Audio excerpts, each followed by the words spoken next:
It is the regular meeting of the City Council of the City of Cottonwood, Arizona, held October 15, 2013 at 6 p.m. at the Council Chambers building. Deputy Clerk, please take the roll. Councilmember Pratt. Here. Councilmember Dowling. Here. Councilmember Linsky. Here. Councilmember Howgie. Here. Councilmember Garrison. Present. Vice Mayor Pfeiffer. Here. Mayor Jones. Here. The next item is the Pledge of Allegiance, and if we could get our County Attorney, Sheila Polk, to lead us in the pledge, we'd appreciate that. To the flag of the United States of America, and to the republic for which it stands, one nation, under God, indivisible, with liberty and justice for all.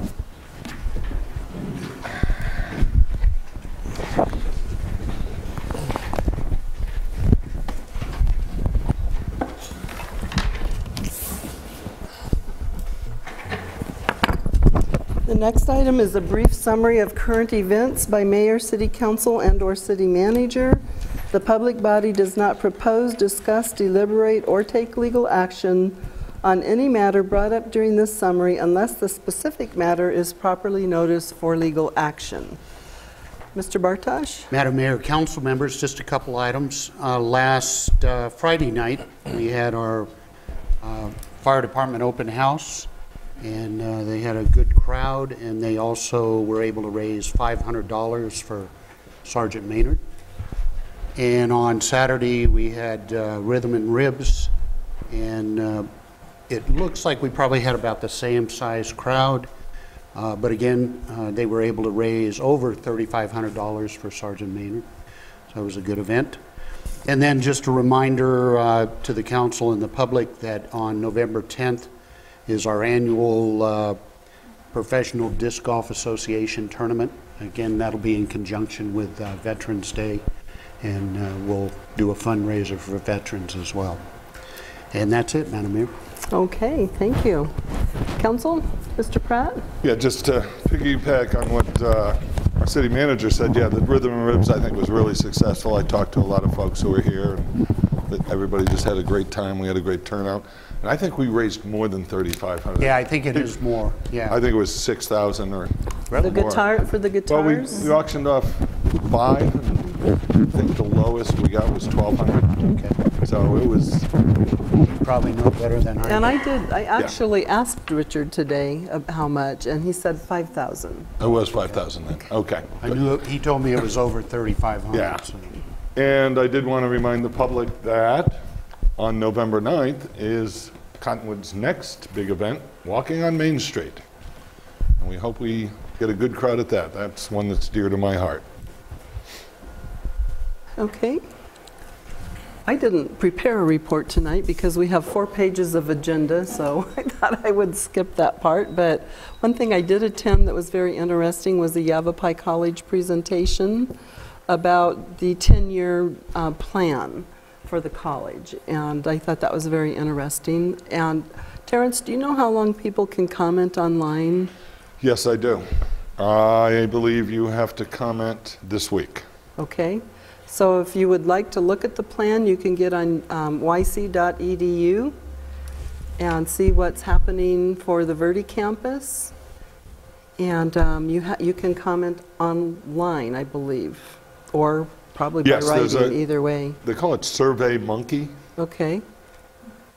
I don't know why they call it that, but. Okay, so there's an opportunity to comment on the next 10 years at our college. Oh, and I also want to remind everyone, I believe that the ballots went out today for the Cottonwood Oak Creek School District override election, as well as the Mingus Union High School override election. And so be sure to fill out your ballots. It's all mail this year. And if you have any questions, please contact, it's Miss Wood, is it Woodward? I believe so. Well, anyway, you can get her name or number. Do you know who she is, Randy? Okay, you could call the school and get her contact. And Daryl Smith is also on that committee. So, Mr. Pratt? I've got a point to clarify that, yes, you can go to yc.edu and watch the forum. It was videoed. And you can complete the survey through the end of Thursday, October 17th. So Okay. please do that, because the college really wants to hear from the community. We do. And then on October 28th at 5:30 p.m., and I believe, is this at the hospital? No, where is it? At Yavapai College, probably room M127. 137. 137. Verde Valley Medical Center is having a community forum. And they would like to invite everybody in the community to come to this and share with our hospital that is so important to us what you see as community members, what you would like to see in their services. And so it's a great community event, and please attend that. Okay, if there's nothing else, we'll move on to proclamations. Our first proclamation is National Feral Cat Day. And as most of you know, our city clerk is not here with us tonight, but she spends a lot of time and energy on trying to impact in a positive way problems with the feral cat population. And so this is about what we can do as a community about this issue. So the proclamation is, whereas October 16th is National Feral Cat Day, a day dedicated to educating communities about feral cats and the trap, neuter, return, a humane method of care for outdoor cats. And whereas trap, neuter, return improves the lives of cats and stabilizes cat populations. The stresses and behaviors associated with mating, such as yowling and fighting, stop. Trap, neuter, return is recognized throughout the United States and other countries as the humane and responsible way to care for feral cats. Now therefore, I, Diane Jones, Mayor of the City of Cottonwood, Arizona, do hereby proclaim Wednesday, October 16th, 2013, as National Feral Cat Day, in and for the City of Cottonwood, and encourage all citizens to support trap, neuter, return as a responsible and humane method of care for feral cat populations.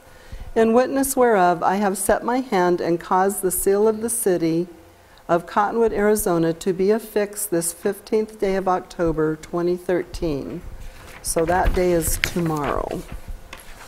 Okay, the next proclamation is proclaiming the week of October 20th, 26th, 2013 as Cities and Towns Weeks.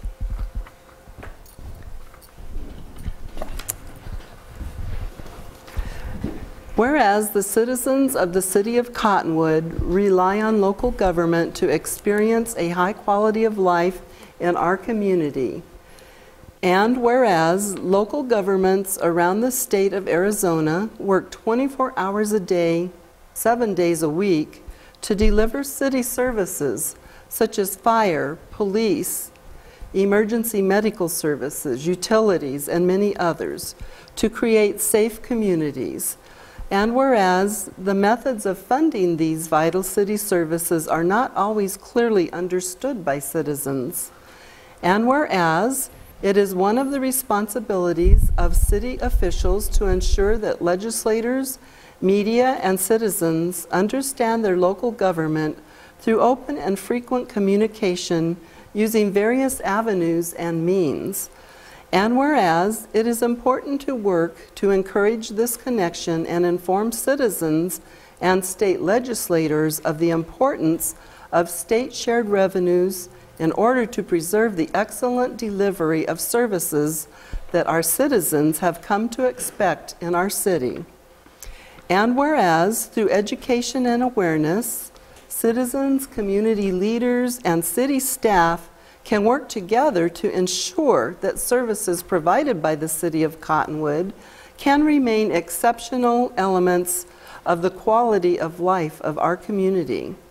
Now therefore, be it resolved that the Mayor and City Council of the City of Cottonwood join with the League of Cities Arizona cities and towns and fellow municipalities across the state of Arizona in declaring October 20th through 26th, 2013 as Arizona Cities and Towns Week.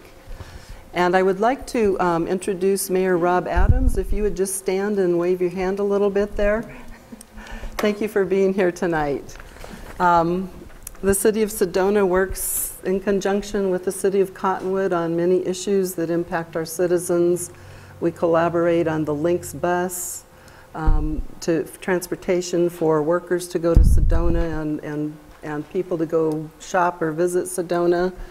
And so we have a really great partnership with that. So we appreciate you being here tonight, Mayor Adams. Okay, the next item is proclamation.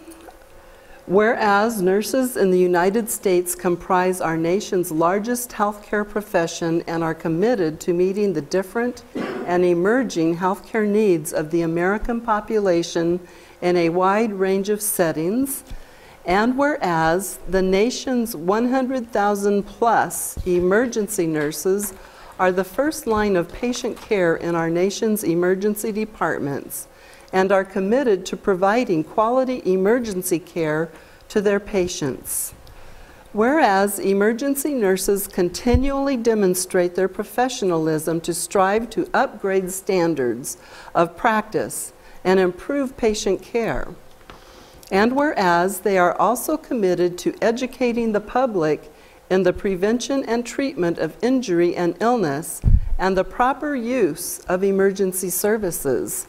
And whereas the Emergency Nurses Association is the world's largest professional nursing association. With more than 30,000 members worldwide, this organization is committed to furthering the excellence of emergency nursing care. And whereas the emergency nurses of Verde Valley Medical Center's emergency department work tirelessly on a daily basis to ensure the best care is given to their patients. And whereas the City of Cottonwood is pleased to join with the Emergency Nurses Association in recognizing the important role these professionals have on the quality of life of our citizens. Now therefore, I, Diane Jones, by the virtue of the authority vested in me as mayor of the City of Cottonwood, do hereby proclaim thanks and recognition and urge all citizens to join me in recognizing the contributions of our emergency room nurses and in expressing appreciation to the nurses of Verde Valley Medical Center's emergency department for all they do for our community, not just during this week, but at every opportunity throughout the year. Dated this 15th day of October 2013. And tonight we have Sherry Alton, who is here to accept this proclamation, and she is the director of the emergency department at the Verde Valley Medical Center. As I think I read, you've worked in Sedona, Cottonwood, all kinds of places. So Sherry, if you would come up to accept this proclamation, and if our fire chief, Mike Kirkendall, who's giving me a weird look, could come up and help me give this proclamation to her. And I'd also like to bring up my team from Verde Valley Medical Center. Please bring the whole team. This isn't the whole team, but it's part of it. So we just kind of line up here.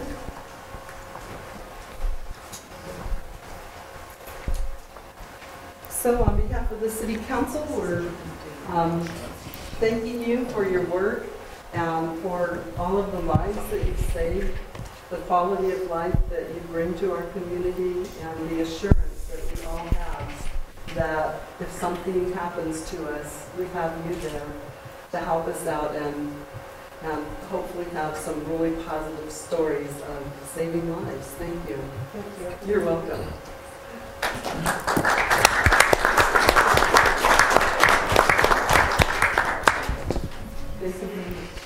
Thanks, Chief. You're welcome.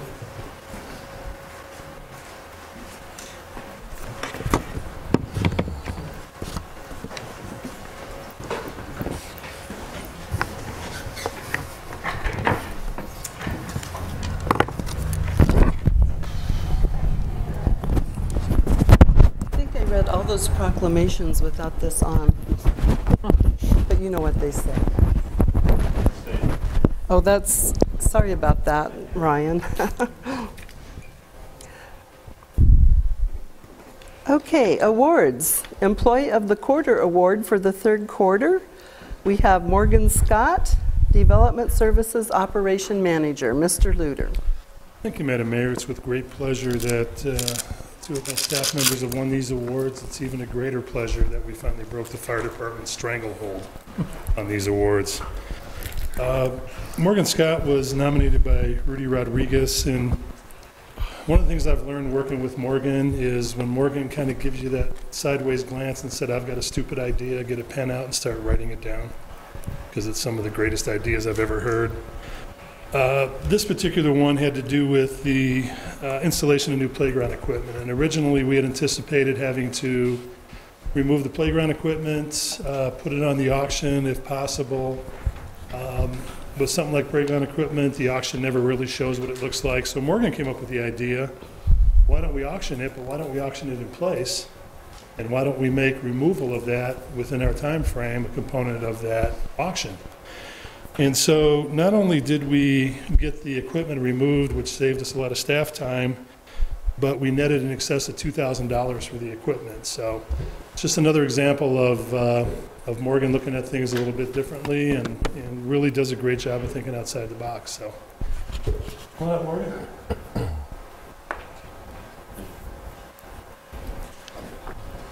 Madam Mayor, thank you. I especially wanted to thank Mr. Rodriguez for nominating me, and I appreciate the opportunity to be here and to work with everyone here. Thank you very much. I think that council members realize the value of your work, and of course the city manager does also. And so we just want to say thank you. We know you're there morning, noon, and night, and sometimes in the middle of the night doing your job and serving the citizens of Cottonwood. So we appreciate that. If I could get this side of the council, if you'd like to come down and give out the plaques with me. Catch this side the next round. Plaques up on the. We have snacks. I'll take pictures. Okay, so maybe she pictures.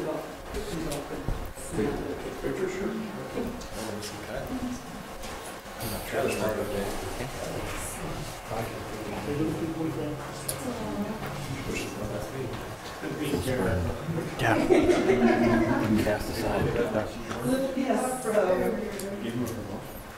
so we would, this is your plaque. Maybe I should make good. Yeah, definitely. We should Photo taken. sabotage this affair right now. Yeah. How about this? Just a water jet. We'll go on the top. Chief, you've got a great snapping thing. Yes, worked on that for years. Congratulations. You're welcome. Just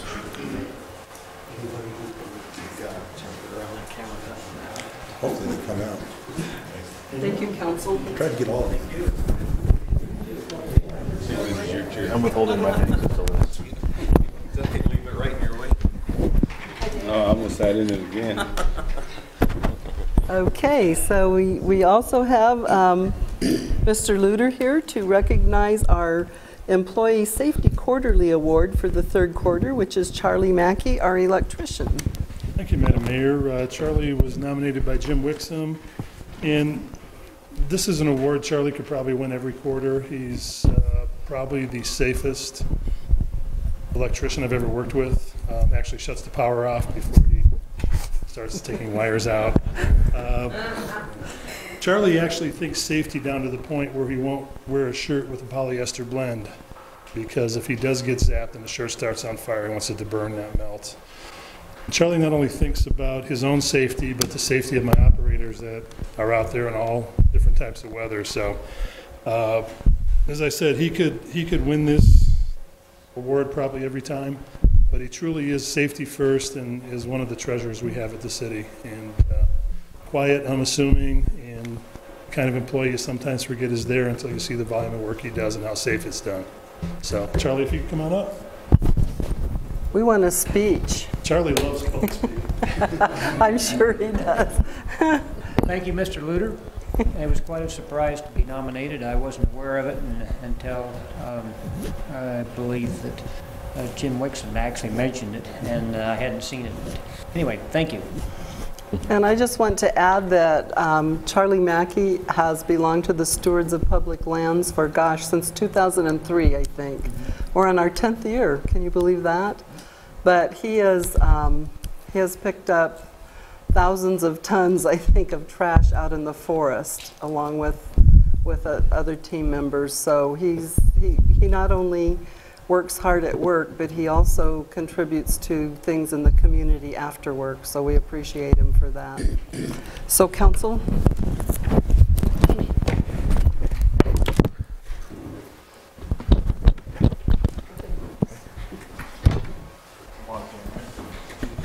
Jim.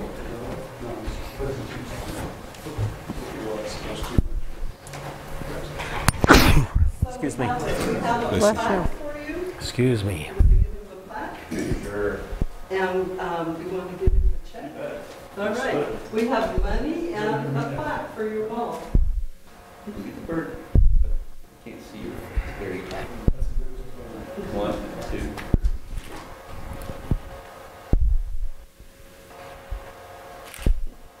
Cool. Awesome. So thank you, Charlie, so much for your dedication. Thank you.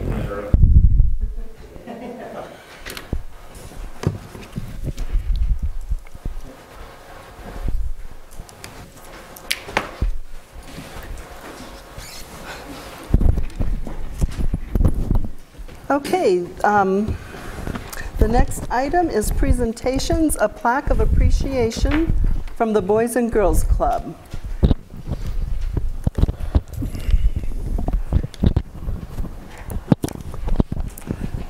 So if you would just introduce yourselves for the public. My name is Jeff Christian, Vice President of the Board, Boys and Girls Club, Cottonwood. My name is Sonny Rodriguez. I'm the chair of the Boys and Girls Club. Good evening, Connie Diedrich, Chief Professional Officer of the Boys and Girls Club.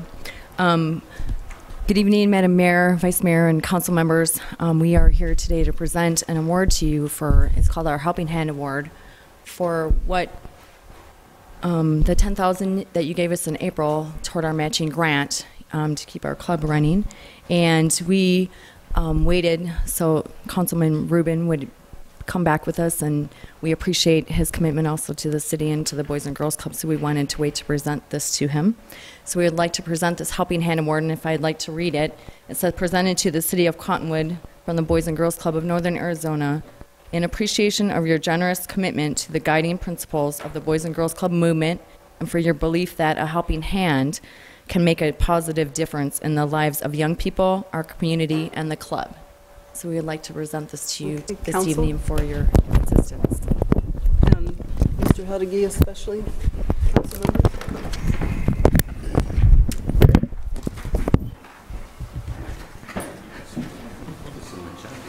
It's breakfast time.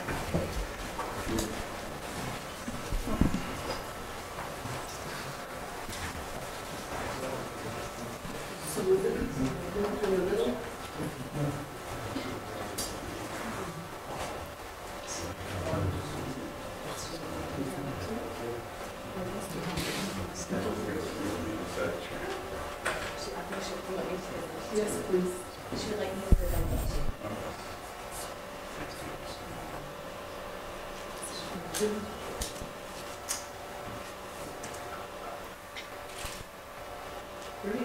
He's a pro.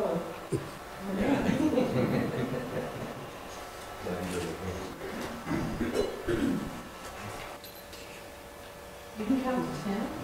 Wow. Thank you. I'm impressed. Thank you. Thanks, Connie.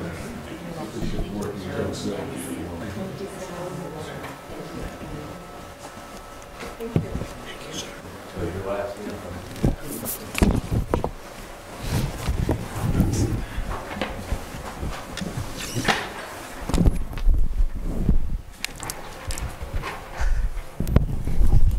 Okay, the next item on the agenda is County Attorney Sheila Polk, marijuana harmless, ?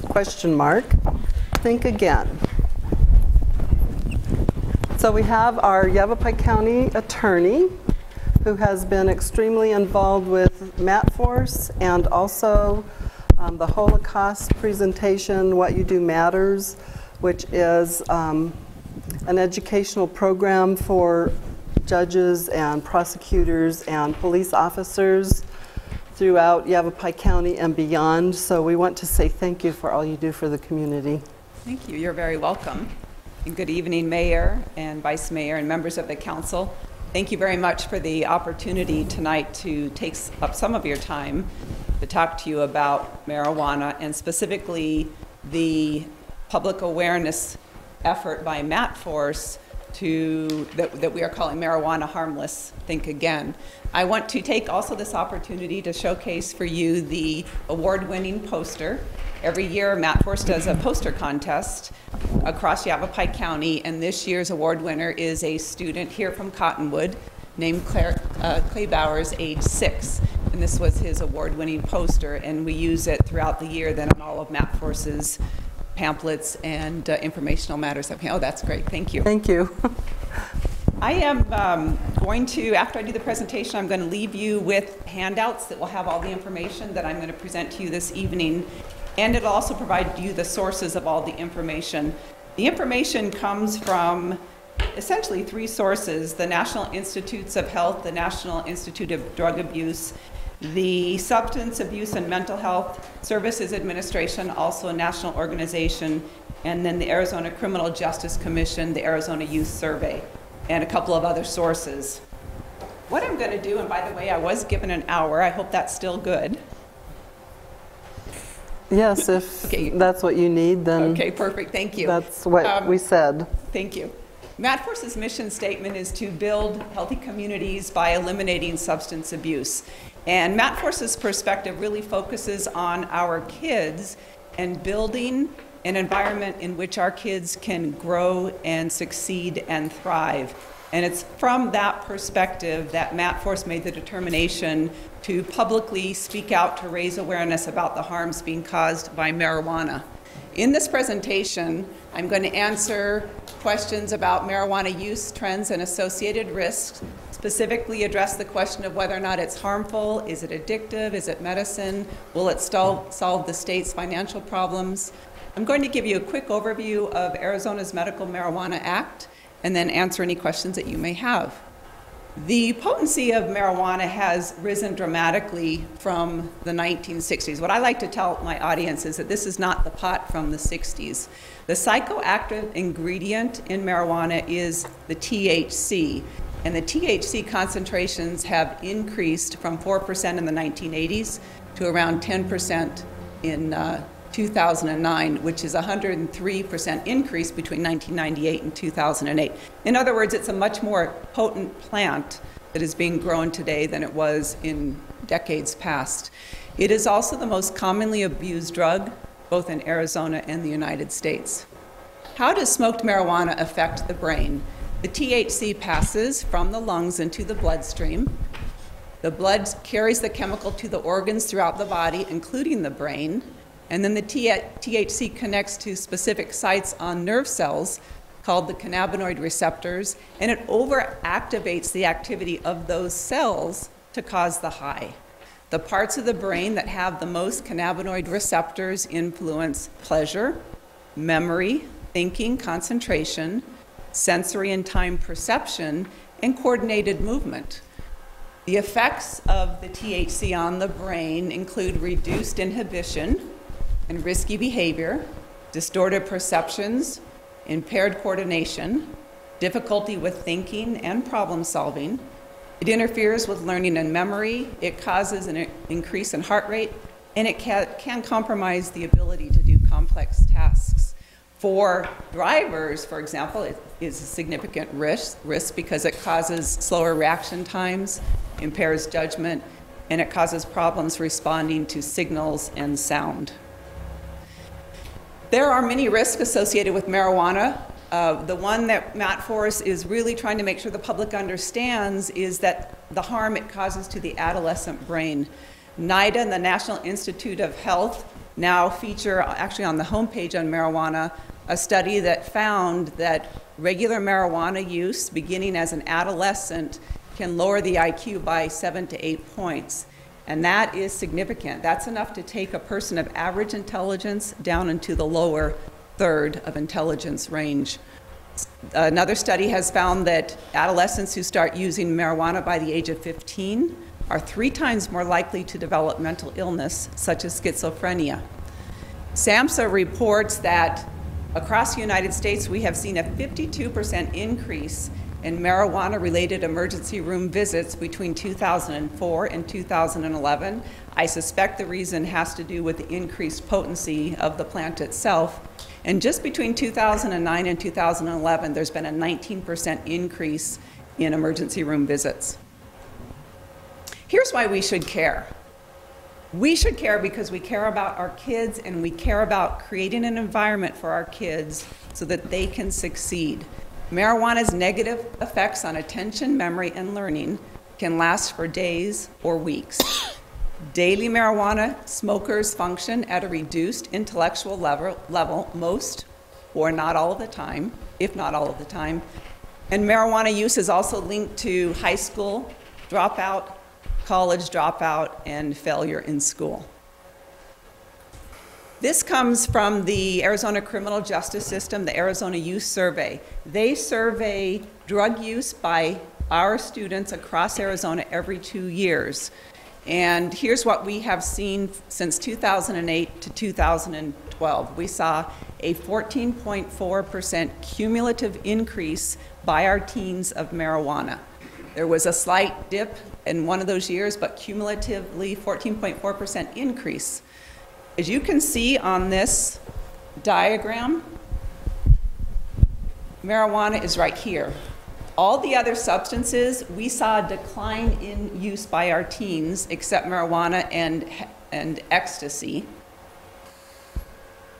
The Arizona Youth Survey looks at past 30-day use of students being surveyed. For 2012, they found that 1 in 5 of our high school seniors had smoked marijuana in the past 30 days. And this is one of the more startling statistics to me. The survey for 2012 found that our kids' use of marijuana exceeds their use of cigarettes. This is a quick film. It covers a lot of information, and it's also a little bit entertaining. I hope that you will enjoy it. So I'm going to play it for you and indicate to me if the volume needs to be fixed for you. With the recent legalization of marijuana in Colorado, talk of ganja is all the rage today. Is it harmful? Is it harmless? Should it be legal? Should it be illegal? What kind of authority does the federal government have? The problem is that a lot of information out there is dead wrong.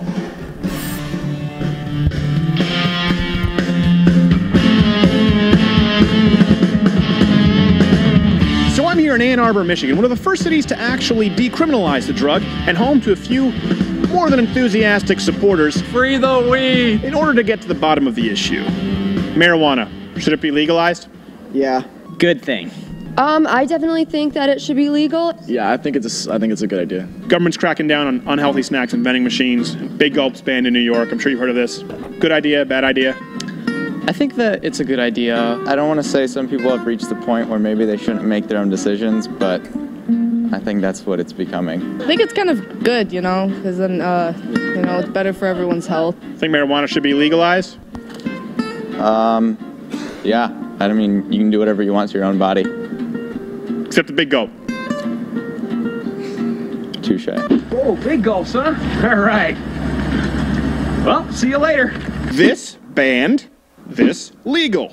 Now, there are some people who think that the federal government does not have the authority to make drugs illegal regardless of how harmless they may be, and that's a fully legitimate discussion to have. However, among everybody that we asked, everyone thought that marijuana should be legal, and not one made a constitutional argument. They all actually said It's way less harmful than a lot of things, like such as alcohol. I think it's just another drug like alcohol. it's not really harming anyone. It doesn't really cause harm in most people's life, and certainly less harm than alcohol. So considering that this is the premise under which the discussion of marijuana legalization is now being discussed, it's important to find out if it's true. So we sat down with Dr. Phyllis Boniface, a doctor who specializes in psychiatric care and, more importantly, the possible effects of marijuana. It's actually very damaging. And to compare it with alcohol, I mean, just to give you a basis for comparison, humans are designed to metabolize alcohol in the liver at a certain rate per hour. The brain is largely fat, and this drug is stored in fat. And so what happens is after the intoxication is long over, we have a drug that's hanging around exerting an effect on your nervous system for weeks to months. People who smoke at a young age have a much higher incidence of psychosis and psychotic disorders. I am a former community college history teacher who did time in a federal Christian Zionist drug gulag. We think that there's a gene that predisposes people to schizophrenia, for example. People here work for the military-industrial complex that kill people all around the world. And when people are exposed to marijuana, they have an onset of their illness about 3 years before we normally would see it, and their psychosis is much worse. The entire drug war is a fraud. The reason why marijuana and other drugs are kept illegal is because if they were legalized, the Pentagon, the CIA, and the White House would miss the money. Now, forgive me, my crazy old pothead speak is a little rusty, but allow me to try and translate for a second. The war on drugs waged by this government has been largely ineffective. In legalizing drugs here in the United States, I believe that we would reduce the failed war on drugs, decrease crime, and likely see a result of less overall use, as in countries abroad who have followed such a policy. There's this idea that legalizing marijuana would free up a ton of space in our penitentiaries, but it's just not true. I have the numbers here in front of me, okay? Less than 0.1% of state prisoners were marijuana possession offenders with no prior sentences. Let's take that a step further. Only 1.4% of state prisoners were drug offenders held for crimes only involving marijuana. You said you did time in a federal penitentiary for nothing more than marijuana possession. Attempted distribution. Attempted distribution. What's that exactly? Well, that means I was trying to sell it. When I sold marijuana to my friends and my customers, I was providing a community service. Any prior infractions? DUIs. So when you think of prisons filled with people like this, it's actually more like this. Okay, a few things. Firstly, here in the United States, where marijuana has either been decriminalized or legalized, its usage tends to increase, more than some of you may know. We went to community high school here in Ann Arbor to ask teenagers about their experiences with marijuana. The results were shocking. Have you ever smoked marijuana? Yes. Yeah. Yes, I have. Yep. I have. Yes. So your mom knows? Now she does. I've been doing it probably 3 years now. 15, been smoking for 3 years. You know what I was doing at 12? Playing Pogs. Out of all the students we'd interviewed, only 2 had not smoked marijuana. Their biggest reason for trying it? Surprise! It's harmless. There's no bad side effects. I don't think it can be necessarily harmful. It's not like a bad drug. It's a plant. Well, you mean it's natural? Yeah. So's uranium. Well, after all, it's got nothing on a 16-ounce Mr. Pibb, but funnily enough, the perception of marijuana being harmless, as largely pushed by today's marijuana lobby, has statistically resulted in increased use among teenagers. We know that it affects myelinization, and myelinization is what determines the maturity and the development of the brain. People don't know it, but your brain is actually developing into your early to mid-20s. When we're altering the myelinization, we're actually altering the way your brain will function for the rest of your life. That being said, the kids do seem to think that it might be more prevalent here than nationally because... In Ann Arbor, yes, I guess. Everybody seems to have some. Shocker. Despite what people say, the more lenient the drug laws, the more likely people, including kids, are to light up. What about the idea that ending the drug war would reduce crime, put drug cartels out of a job? You think maybe these cartels who operate in illegal activity... Yeah. Probably. I mean... Yeah, but I mean, you still get that extra revenue, right? Well, it's like here in Ann Arbor, right? It's illegal, essentially, to use it medicinally. We just stopped by the high school. What people do is buy it from the dispensary, get a prescription, and they go sell it at a high school. Yeah, I know some people that have done that, yeah. You know people that have done that? I may or may not, yeah. Yes, it appears to be that people who make money through crime tend to find another way to make money through crime.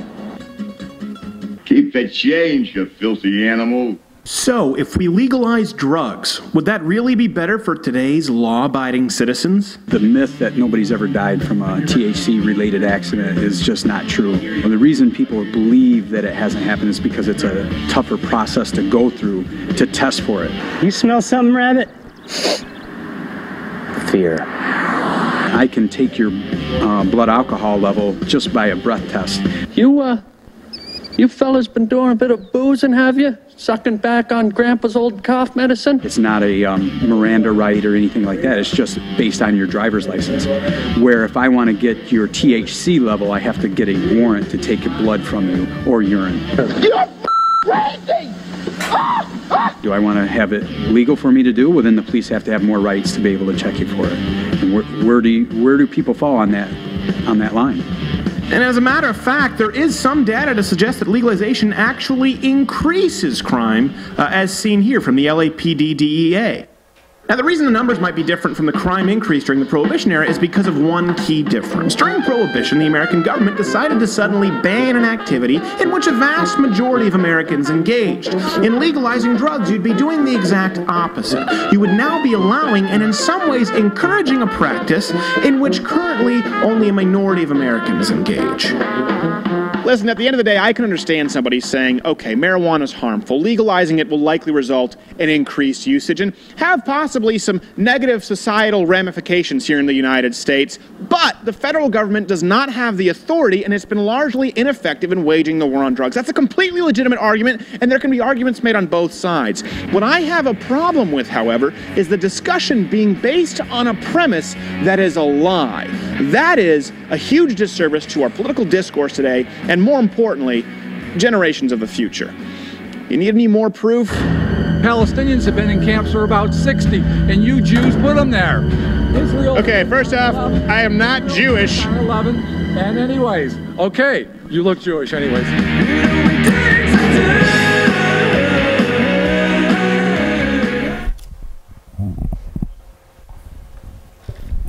MatForce does a lot of education in our public schools, drug education, and that is exactly the attitude that we encounter all the time. Our kids really think marijuana is harmless, and what they tell our educators is, well, it's medicine, it must be safe.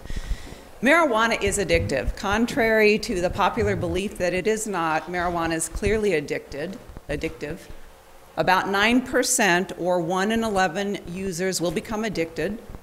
For those who start young, about 17% or 1 in 6 will develop an addiction. And for daily users, the addiction rate can be as high as 25 to 50%. In comparison to other drugs, it's less addictive. For example, cocaine is about 15% of users will become addicted. Alcohol, about 17% of users will become addicted. And heroin is incredibly addictive. About 24 or 1 in 4 heroin users will become addictive. Marijuana, however, is addictive, and because its use is more prevalent than these other drugs, we actually have more marijuana dependence in this country, and in fact, marijuana dependence is twice as prevalent as any other illicit psychoactive drug in this country. The effects and the withdrawal of marijuana. The effects of marijuana, the clinicians call it amotivational syndrome.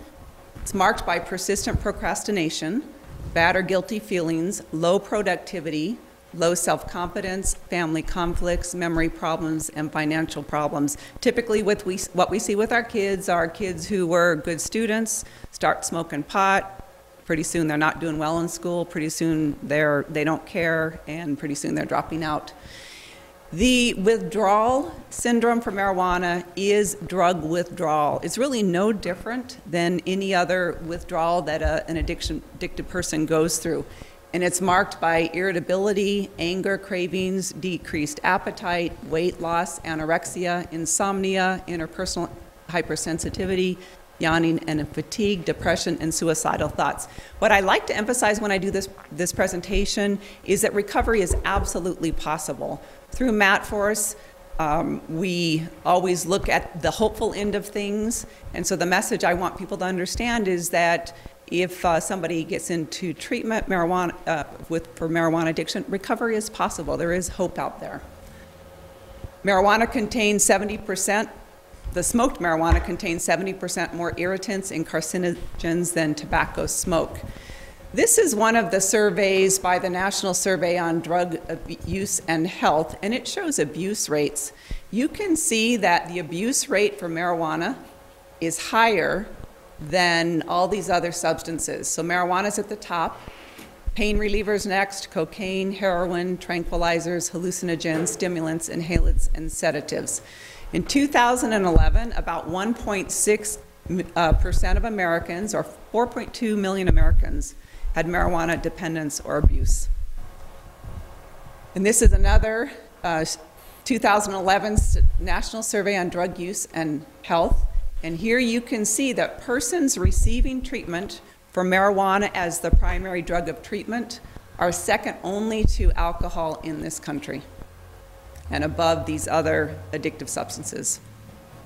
And again, these rates have to do with the fact that we have more people using marijuana than these other addictive substances. The treatment admission rate for marijuana in the year 2010 was 21% higher than the year 2000. And in the year 2010, 74% of individuals seeking treatment for marijuana dependence were male.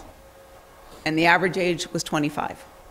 That's our young adult males using marijuana and ending up dependent on it. This chart shows you the top line is alcohol, and it shows kind of a slight decline in admission rates for alcohol. The red line is opiates, and here is marijuana, and you can see a slight increase and then a slight decline in 2011. And then here's methamphetamine, and we all know how devastating methamphetamine is, but its admission rates are much lower. And then this chart shows you for Arizona the admission rates for marijuana treatment. And for 2010, Arizona saw more admissions for marijuana than for any other substance, again, except for alcohol. And in 2009, admissions for marijuana treatment exceeded admissions for methamphetamine. So this blue line is alcohol, and the light blue line is methamphetamine, and then here's green, the marijuana line, and you can see it on the rise. Where do Arizona's teens get their marijuana? According to the Arizona Youth Survey of 2012, they get it from lots of sources, but alarming for us is and should be the fact that 11.6 of Arizona's teens, just like in that film, are getting their marijuana from someone with a medical marijuana card. A survey was done by the Partnership Attitude Tracking Study in the year 2013, and the question was asked of our high school students whether they would be more likely to use marijuana if it were legal. 65% of the teens who reported using marijuana at least once in their lifetime said, yeah, they'd be more likely to use it. 78% of heavy users said yes, they'd be more likely to use it. And then 16% of teens who reported they had never used marijuana said they would be more likely to use it if it is legal.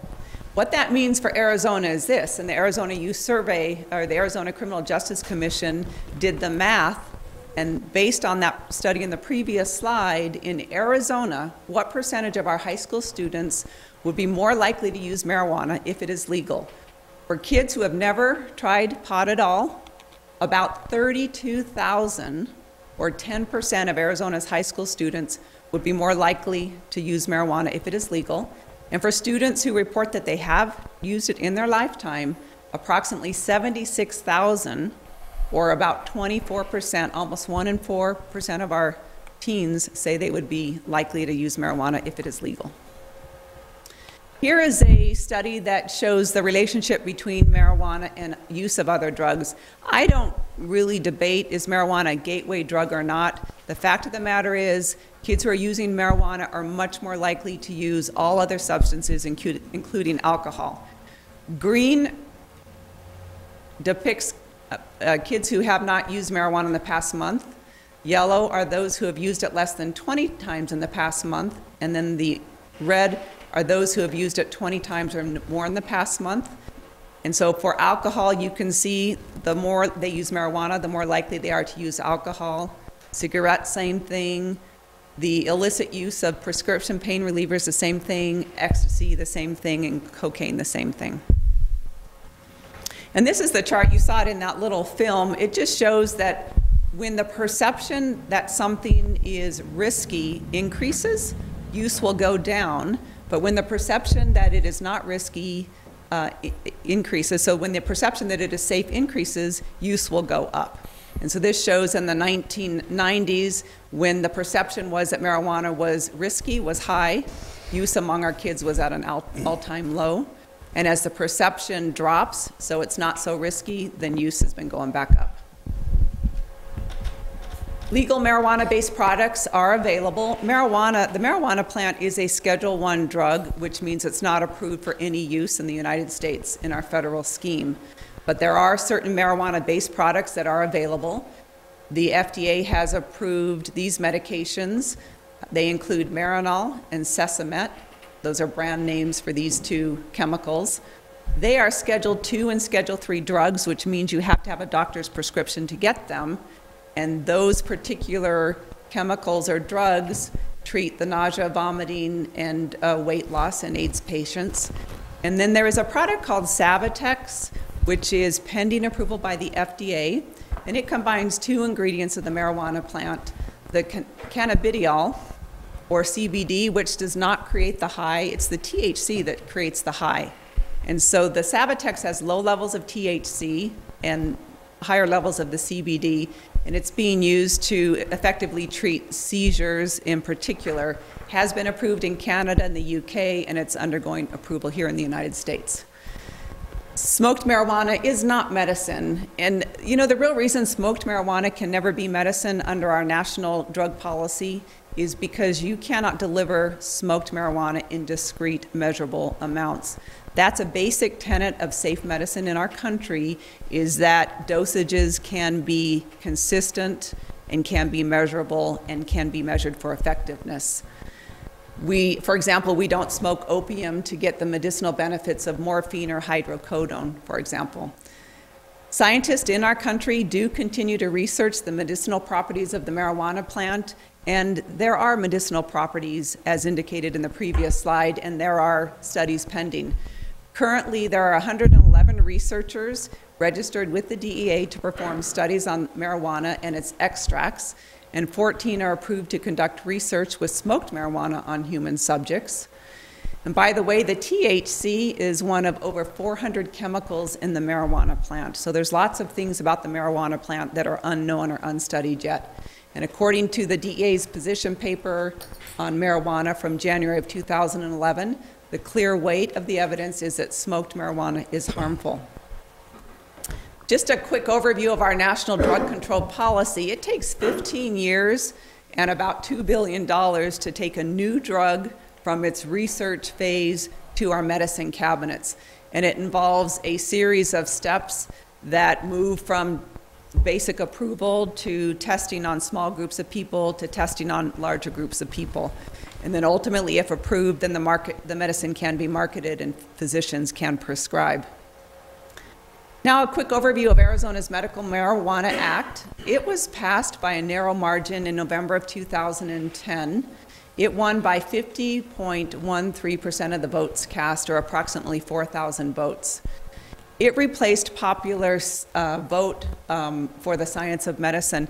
You know, we wouldn't have thought, we would have really scratched our heads if we had been asked to go to the ballot box to vote on whether some antibiotic should be available. You know, in our country, we do medicine according to a national drug control policy that's focused on making sure that when I give my child medicine, I know that it is safe. For some reason, though, marijuana was a very different thing. People went to the ballot box and didn't think twice about saying, yeah, I think it's medicine, I'm going to vote yes. It was a ballot initiative led by the Marijuana Policy Project. I would invite you to visit their website. Their stated goal is to legalize marijuana, and they've been around for years and years. They're based out of Washington, D.C. So they actually wrote the initiative, and they provided most of the money, about $750,000 in Arizona, to get that ballot passed here. And their method of operation is to first enter a state, get you to pass medical marijuana, and then come back in a couple of years and ask you to legalize marijuana. So in the United States, there's 18 states that have medical marijuana, And then there's 2 states that have medical marijuana and now have legalized marijuana following that pattern. The Marijuana Policy Project has targeted Arizona for 2016 to place an initiative on our ballot to legalize marijuana, true to that pattern, how they operate. This is just from their website. This is the 2013 strategic plan for the Marijuana Policy Project. And you can just see it's, as I just explained, decriminalize marijuana in Vermont, legalize medical marijuana in New Hampshire, build support for legalization in the Rhode Island legislature, build support for legalization in California, Maine, and Oregon, build support online, continue the steady drumbeat in the media. They're very effective there, in my opinion. Build support for medical marijuana in Congress, and build support for ending marijuana prohibition in Congress. This is an overview of Arizona's Medical Marijuana Act as passed. The Department of Health Services, or DHS, is in charge of the entire program. And there's 4 categories of licenses: qualifying patients, designated caregivers, dispensaries, and dispensary agents. Licensing began on April 14th of 2011. If you don't read the bottom half of this screen, you can take my little quiz here. How much marijuana is this? The answer is it is 2.5 ounces, and that is how much card holders under Arizona's medical marijuana law are allowed every 2 weeks. That is enough. The lowball estimate is about 60 joints every 2 weeks, and the more moderate estimate is about 120 marijuana cigarettes. It's a lot of marijuana. That's how much they're permitted under our act. Here is our status of card holders as of August 19th of 2013. 38,564 cards have been issued. 71% are male. 28.5% are female. And 46% of cards have been issued to 18 to 40-year-olds. So it's primarily, again, young adult males. And I just put up here reminding you about the slide that talks about treatment admissions for marijuana addiction. Remember, 74% were male, average age 25, seems to be a pattern there. These are the conditions for which the card holders in Arizona are getting the cards. This is of August of this year, 2.19% for cancer, 72, almost 73% for chronic pain, which is really the catch-all, and then 18.4% for 2 or more conditions. Under Arizona's Medical Marijuana Act, the physicians are the gatekeepers. The physicians do not prescribe marijuana. It's illegal. It's a Schedule I drug. It cannot be prescribed. So Arizona's Medical Marijuana Act requires that a person who wants marijuana get a certification, and it's this form right here, from a physician. And the physician has to certify that you have one of those conditions that are in the act, and there is that catch-all category of chronic pain. As of July of 2012, 24 physicians in the state of Arizona were responsible for writing 75% of the certifications, and the vast majority of those physicians are naturopaths. Here is another, this is, KPHO went undercover on May 16th of this year to figure out how hard it was to get a medical marijuana card in Arizona. It's just a 5-minute clip, but I think it's important for people to understand what's really going on with regard to our act.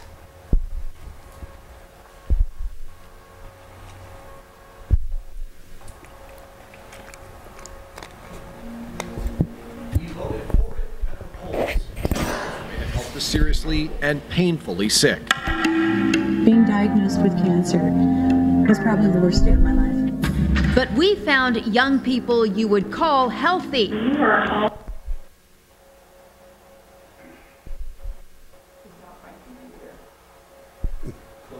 Yes. Yes. Right there. Yeah, go click it there and hit yes.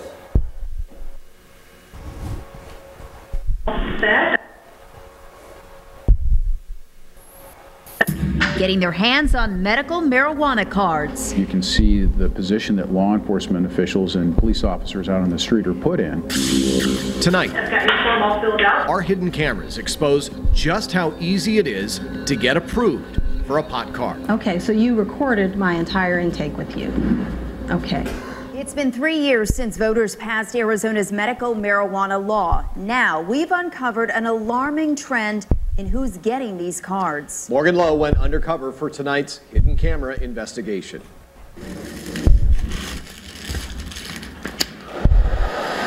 I was unloading a truck and I was trying to push 3,000 pounds of batteries uphill, which didn't work, and I herniated discs.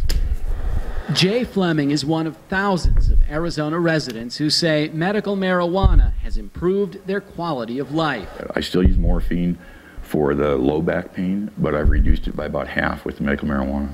But new data from the state shows people like Fleming are becoming a minority. More and more young people are using the state's own program as a way to get their hands on pot. Our investigation started with a tip about a chiropractor in Scottsdale who would get us started. Seats in the waiting room filled with young men, ball caps, tattoos, and medical marijuana forms on their laps. I made the appointment complaining about a sore back, something I've really been experiencing since the beginning of the year. After a short wait, we walk into the exam room. How long has this been going on for? A couple months. Some days it's fine, and then it's sort of a dull ache. Is this something that I could get a medical marijuana card for? Yeah. Would that help? Yeah, I mean, you know, as far as it helping, I don't know. I mean, it could definitely, if you want. We could even give you a name of a place if you want. That'd be great. A brief physical exam follows. Is that tender at all? No. Then a couple of cracks of my back, and we are done. $45 later, and they're sending my new medical records to a marijuana clinic. I just go over, I call them to make an appointment, or? I told them you would be on your way and they'll be expecting you. And that is where we head next. When you have the pain, do you have more difficulty concentrating on things because of the pain?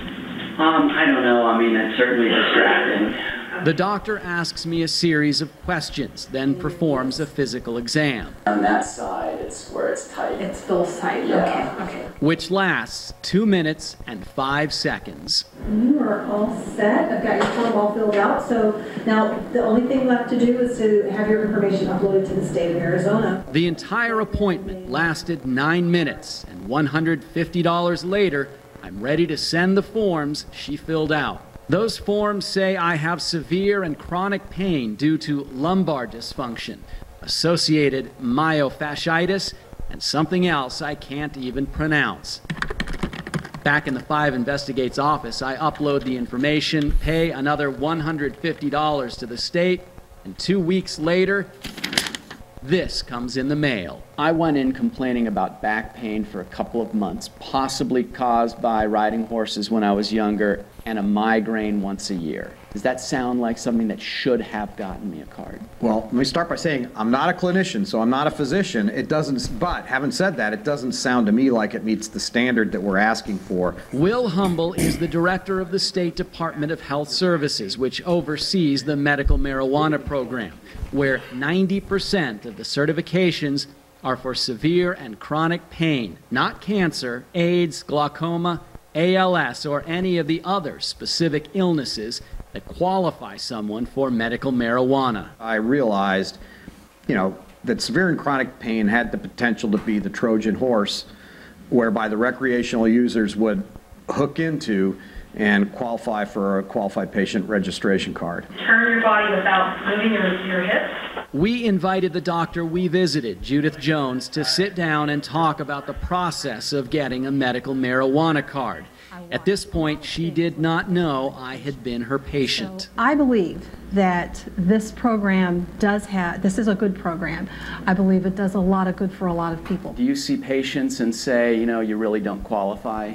There are some patients that will not qualify. I came here and got a medical marijuana card. Okay. I had a sore back. Does that really qualify, a sore back, as severe and chronic pain? That really that's subjective. I never said severe. I was surprised that I got the recommendation from you. Okay. Your pain is based on how you present to me. I said it was about 3 months, and that when it gets bad, I can only run maybe 3 miles. If you've had back pain for 3 months, I would say that is considered chronic. And you attested that you saw 12 months of my medical records.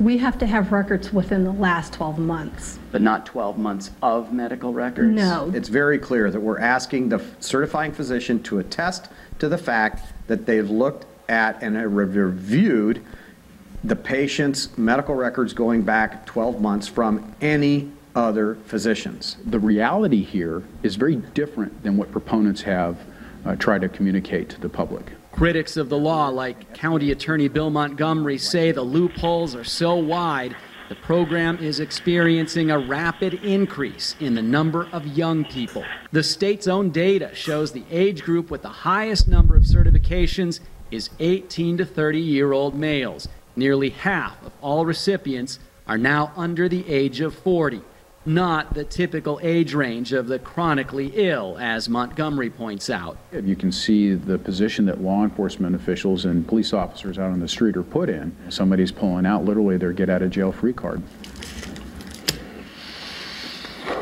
Legitimate medical marijuana users say they worry that people who abuse the law may ruin it for the people who need it. In the past, it's been real difficult to get pain meds. I think it's just much better that I can go, to a friend, or I can grow my own medicine and take care of the pain, because most of the pain meds that they were giving me just weren't working. The state officials we spoke to said it's the chronic pain condition that's allowing recreational users to slip through the cracks. But because this law was passed by the voters, it would require a vote of 3/4 of our state legislators to amend the law or to change it in any significant way.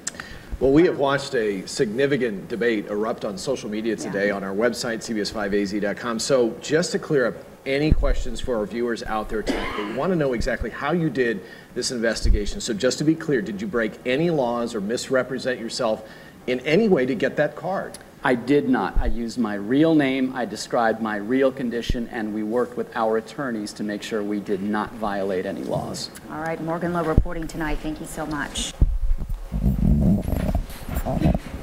And by the way, the card is good for a year. The card, when you get it, it's good for a year. Between 2001 and 2011, unemployment grew from 26% to 40% of treatment admissions for ages 16 and older. In other words, what we're seeing is a growing number of those who are going in for drug treatment for all drugs are simply not holding down jobs. It's so important, in my opinion, to look at Colorado. One of the advantages that Arizona has is we've got 20 states out there already with medical marijuana, and then 2 states with legalized marijuana. And so I think it's so important that we look at their experiences. In Colorado, medical marijuana passed in the year 2000, and then in the year 2010, the legislature legalized dispensaries. By the year 2012, Colorado had 532 licensed dispensaries with over 108,000 registered medical marijuana patients, 94% of whom got their cards under that chronic pain or severe pain category. And then in November of 2012, the voters of Colorado legalized marijuana for recreational use, where for ages 21 and over, they can grow up to 6 plants or possess up to 1 ounce of marijuana at any given time. But here's what we know, and this is a report that just came out in August of 2013, and this is use of marijuana by people in Colorado versus the national average. The green is Colorado, the yellow is national average. For our kids, ages 12 to 17, 10.7% of those kids in Colorado are now using marijuana on a regular basis, 1 in 10. The national average is 7.6%. And then for the young adults, ages 18 to 25, 27.26% use marijuana on a regular basis. That's more than 1 in 4 young adults in Colorado, and the national average is 18.7%. When I think about addiction rates, I think about how many young adults in Colorado now using marijuana on a regular basis. I worry about Colorado's future, and I worry about Arizona's future if we're going to follow in that same path. I'm not going to show you this whole video, but this came out in July, and this is a young man who calls himself Kid Vice. He is out of Denver, and he does it's either a weekly or a monthly column on marijuana, but he made this film and he shows us it's called butane hash oil, and it's where you take marijuana and you extract it to get a very potent drug out of it. But I think it's important, again, to look at Colorado. I'm going to stop it a little bit into it so we don't run over my time, and I'm almost through, but I just want you to get a glimpse. You can Google this. This is all over the internet.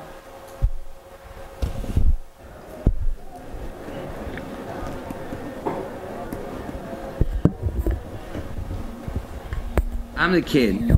I write Vice's Sunday weed column. I love weed so much that I decided to make a whole show about it. When I started it last fall, I had no idea that weed was about to be legalized in 2 states. All kinds of subcultures came to light, but the most fascinating one was also the fastest growing. Butane hash oil, an extract that's pure THC. Welcome to Weedican.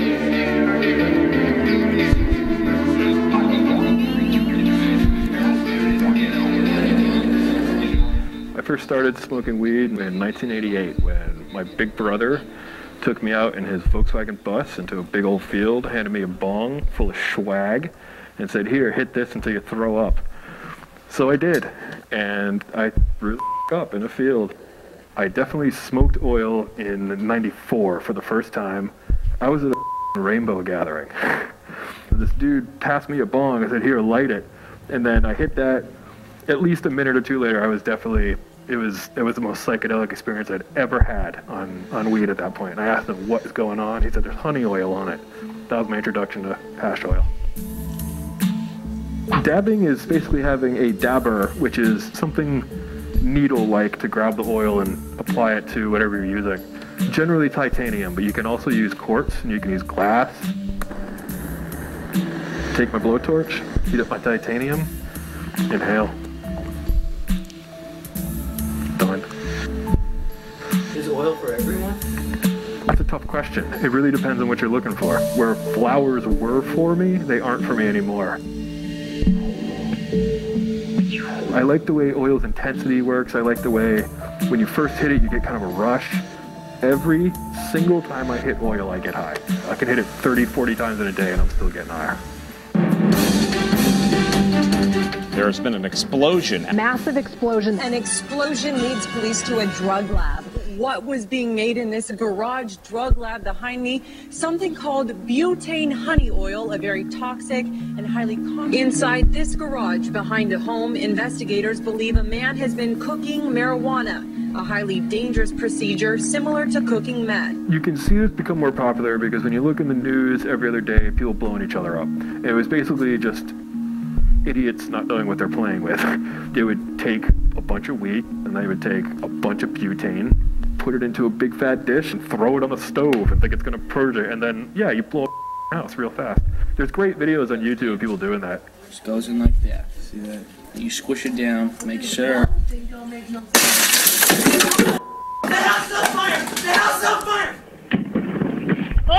Oh, that's great. Little kids doing it. That's one of the best videos ever. The way to do it is you get a tube packed with a bunch of weed. You want glass. Generally, people use the turkey basters. And make sure it's the right one with the needle attachment that your can of butane perfectly fits into. And then blast. It basically just sends butane right through the tube. On the bottom, you want a coffee filter, and I put a mesh screen around that with a metal band tightener. Boom, into a Pyrex dish, and it all comes out into a nice puddle. So you use your butane to extract your THC, and you want to remove the butane because you don't want to smoke butane, so you purge. You want to basically put your bowl that you blasted into in hot water. It's going to have an initial really violent reaction. When that's done, it's going to be still reacting, but really, really slowly. Now, some people throw it in the oven, some people go right to vac at that point. In this one, we went right to vac. What that does is like it keeps the oil in a really viscous state, and then it helps the purge. So we're about to have a little taste of the yield of the process we just witnessed. It came out to shatter. This is something you try to attain. And that looks like kind of a really big dab right there, too. Come on. Keep going. There you go. You got it. See? When you purge correctly, it's nice and smooth, no matter how big it is. Yeah, that tastes really good. Yep. No chemically taste at all. Tastes like pure hash oil. Cheers. Word. That is not permissible under Arizona's Medical Marijuana Act, by the way, but we are seeing it just because marijuana is more available and more prevalent out there. I just want to end up by answering a couple of the myths that are out there, starting with a company lost the war on drugs. Oh, thank you. Overall, illegal drug use in the United States has fallen by about 30% since 1979, 40% drop in cocaine use since 2006, and we've seen a 68% decrease in workplace positive cocaine tests. Legal drugs, meanwhile, legal drug use is on the rise. For example, prescription drugs are now the leading cause of accidental deaths in the United States. And of course, you know, Matt Force has taken the lead statewide in trying to address prescription drug abuse. Legalization means commercialization, normalization, and wider access, leading to more use and addiction. That's the bottom line. 80% of the profits from addictive industries comes from the 20% of users who consume most of the volume. Why not legalize and tax it like alcohol and tobacco? Federal and state alcohol taxes raise about $14.5 billion annually. That covers less than 10% of the estimated $185 billion in alcohol-related costs to healthcare, criminal justice, and workplace lost productivity. And same thing for tobacco. Federal and state tobacco taxes raise about $25 billion annually, and that covers only about 13% of tobacco's total societal costs of $200 billion annually. So is the right to get high and buy legal marijuana worth the risk to kids, society, and the economy in the form of greater addiction and learning deficits, increased safety and health costs, compromising our scientific system in the name of medicine a la public opinion, and a new legal industry relying on addiction for profits? For example, Philip Morris, Altria. Philip Morris is the tobacco company. It's now a subsidiary of Altria. They recently purchased the domain names of altriacannabis.com and altriamarijuana.com. Why? They're setting themselves up for areas where it becomes legalized so they can come in and make that profit just like they did off of tobacco. And I just want to finish with what I think is everybody's obligation as adults in communities where we really need to focus on how do we give our kids the best chances at success. My kids are now young adults, but I look at the challenge that future parents have raising kids in today's environment with all of the obstacles that are out there for success. And I shudder at the thought that on top of all of that, we might be living in a state where marijuana would be legal and be just one more hurdle, one more trap for our kids to fall prey to. I personally believe that community leaders, such as yourselves and such as myself, that we have an obligation to make sure that we are not making money off of people's addictions and that we're not enabling businesses in our communities to make profits off of addiction. I think capitalism should be grounded in morality, and I think at the core of this whole discussion about can we tax it and make money off it is this issue about addiction and what is at the core of addiction. And of course that's destroyed lives and lost hopes and lost dreams. So I am, again, thank you for the opportunity to present to you tonight, and if anyone has any questions, I'm available, and I'll also send around the fact sheet for all of you.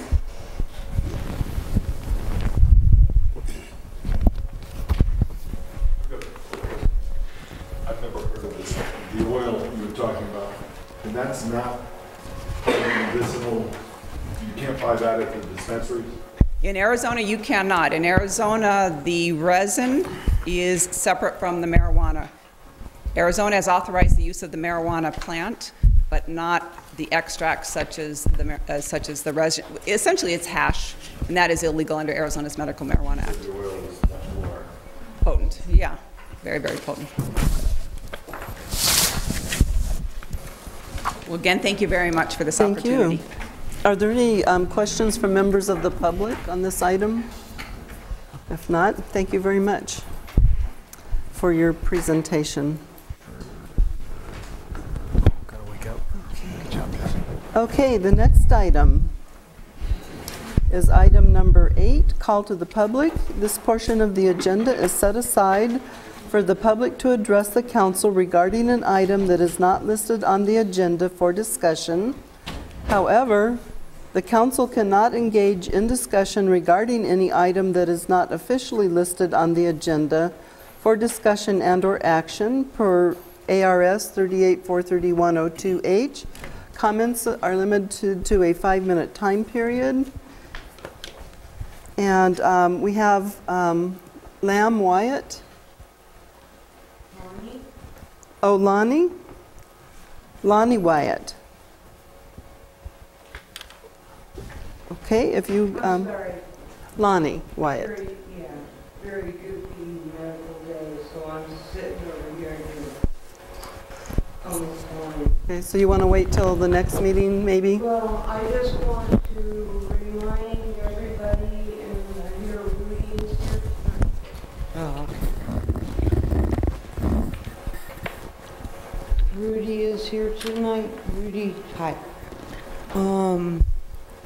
How important it is that we really please take it serious on the sidewalk and some driveways, and take a look at what you would never notice. I never noticed until, you know, you're stuck.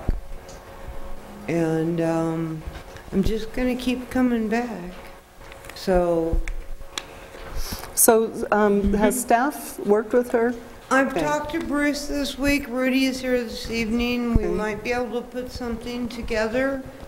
I know they've been busy, and I'm trying to do all this around hospice, so that's Okay. why. Just wanted to be sure that staff was talking to you about your issues. Oh, yeah. Okay. Yeah, but I'll keep coming back. All right, you're always welcome.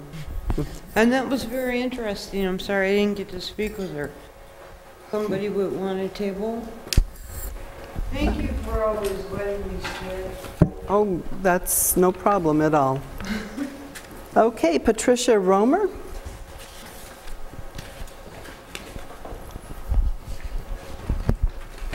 Hello, everybody. Patrice Hello. Romer, Cottonwood resident. Dear Mayor and council members, I'm here to speak about the smart meters again. I hope you all received your DVD of Take Back Your Power and watch it. Very important information. There was a recent inquiry into whether the city would be any authority to ban the installation of smart meters. During an AARP Town Hall conference call with the Arizona Corporation Commission on Utilities, Commissioner Brenda Burns explained the role of the commission as the fourth branch of government, and that the commissioners were elected by us and they are working on our behalf. She explained how individuals and groups can actively get involved with issues regulated by the Commission. By active participation, we can make our voice heard. One of the processes is to file a motion for intervention. There is no filing fee. It is a very simple filing of petition to intervene. There is a sample form on the Commission's website, acc.gov. In fact, she is looking forward to us intervening and highly supportive of our involvement, saying that we shall make a difference. Many cities and counties in California, as well as other states, are filing for motion to intervene regarding matters of smart meters. As Fairfax Town Council Supervisor Larry Bragman said during their council meeting, intervention with the Utility Commission is a low-cost, high-impact option to address smart meters issues. Their city attorney agreed. Intervention will give the city the opportunity to work together with the commission to make sure the health and safety issues are addressed so that the city codes can be followed.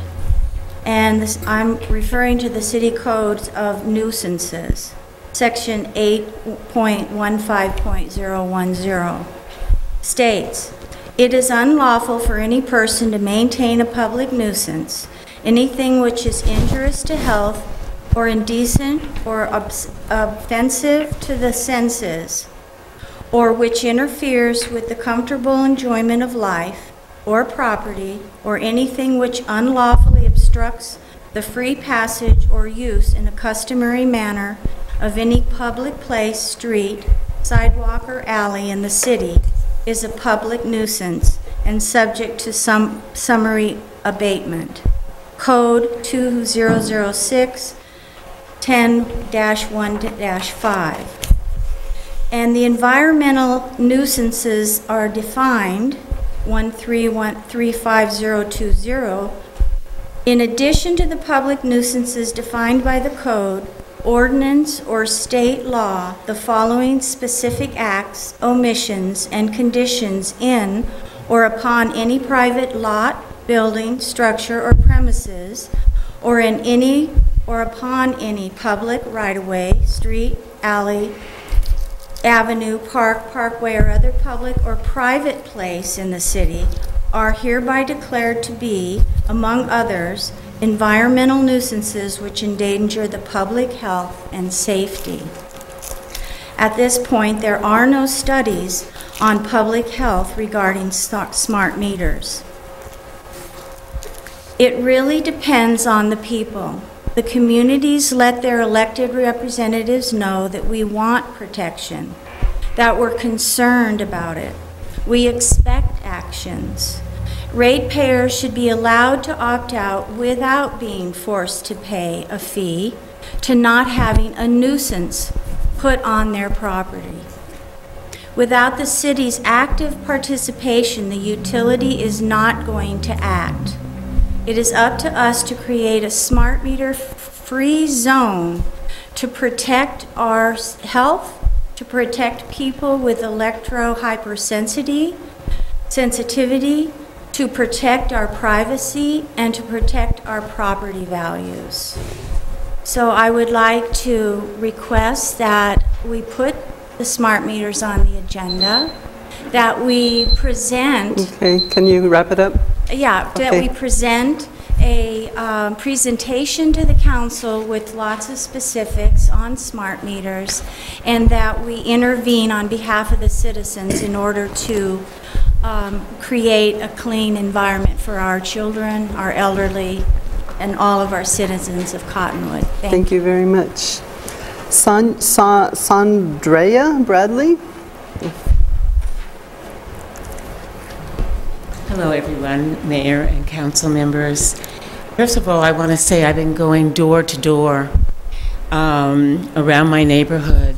No one has even heard of smart meters. And I'm concerned about that. How can people make a choice if they don't know? So we, as a Cottonwood Smart Meter Awareness Group, we have put together a free showing of the movie that you have in your hands, Take Back Your Power. And a Verde Village Clubhouse has agreed to put it on. And it's going to be this Thursday at 6 o'clock. So if any of you want to come and watch that or bring your friends and neighbors, I invite you to it. So I'm concerned that, that there are no independent safety tests done on the smart meters, nor were there any independent studies proving that these meters are safe for long-term exposure for the entire population, including pregnant women, young children, those with medical implants, and the elderly.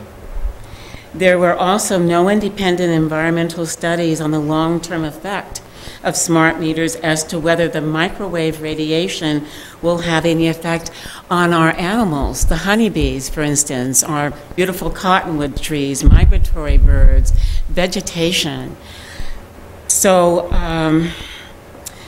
what I see that we really do know for sure about smart meters is that the World Health Organization classified microwave radiation as a class 2B potential carcinogen in May 31st, 2011. And it is recorded that the Arizona Corporation Commission does not require anyone to have a smart meter who does not desire to have one. And that after receiving the studies of health concerns, the Arizona Corporate Commission decided to further investigate into issues of health by asking the Department of Health Services to conduct a study on the health effects. And I'm also concerned that smart meters violate our privacy. So I'm just requesting that you, as policy makers, make a stand for us. I know that everyone is looking for scientific proof about everything.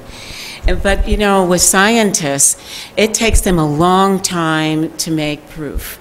And so the example is with cigarette smoking. Back in the 1930s, it was known that tobacco was bringing illness and causing death, and the Surgeon General did not act until the 1960s. And the real ban did not even take effect until the 90s. So 70 years passed without this protection of public health. So evaluating these issues as policymakers and not as scientists will help to bring safety, because hopefully you're not going to take that chance. I mean, as far as I can see, it is your duty to be concerned about the health of all of us citizens. And it just has not been proven that these meters are healthy. If an action or policy has a suspected risk of causing harm to the public or to the environment, in the absence of scientific consensus that the action or policy is harmful, the burden of proof is that it is not harmful falls on those taking on the action. In other words, I don't think it's up to us to prove that the smart meters are unhealthy. I believe that it is up to the people to show us that it is healthy and to make some kind of long-term survey. And I just want to speak for myself. Personally, I would not even be standing here this year if I hadn't had a doctor who was really knowledgeable, because I walked in that doctor's office, and just with what we have now, with the the microwave radiation we're getting from cell phones and wireless phones and all of that, I went into her office and I had a list of things, and quite frankly, I thought I was coming down with Alzheimer's. And I had a list of all these things that were wrong in my body. And when she checked me out, she said it was dirty electricity. Okay, so I will stop there. And that's just without the smart meters. I'm healthy now because I took her advice and worked on it. So I just want to end with this. I'm requesting that this council to immediately put this on your next agenda, to pass an ordinance prohibiting the installation of wireless smart meters by utility companies and their agents until such time as it is proven safe for the community. Thank you very much. Thank you for your comments. And Deborah Getty?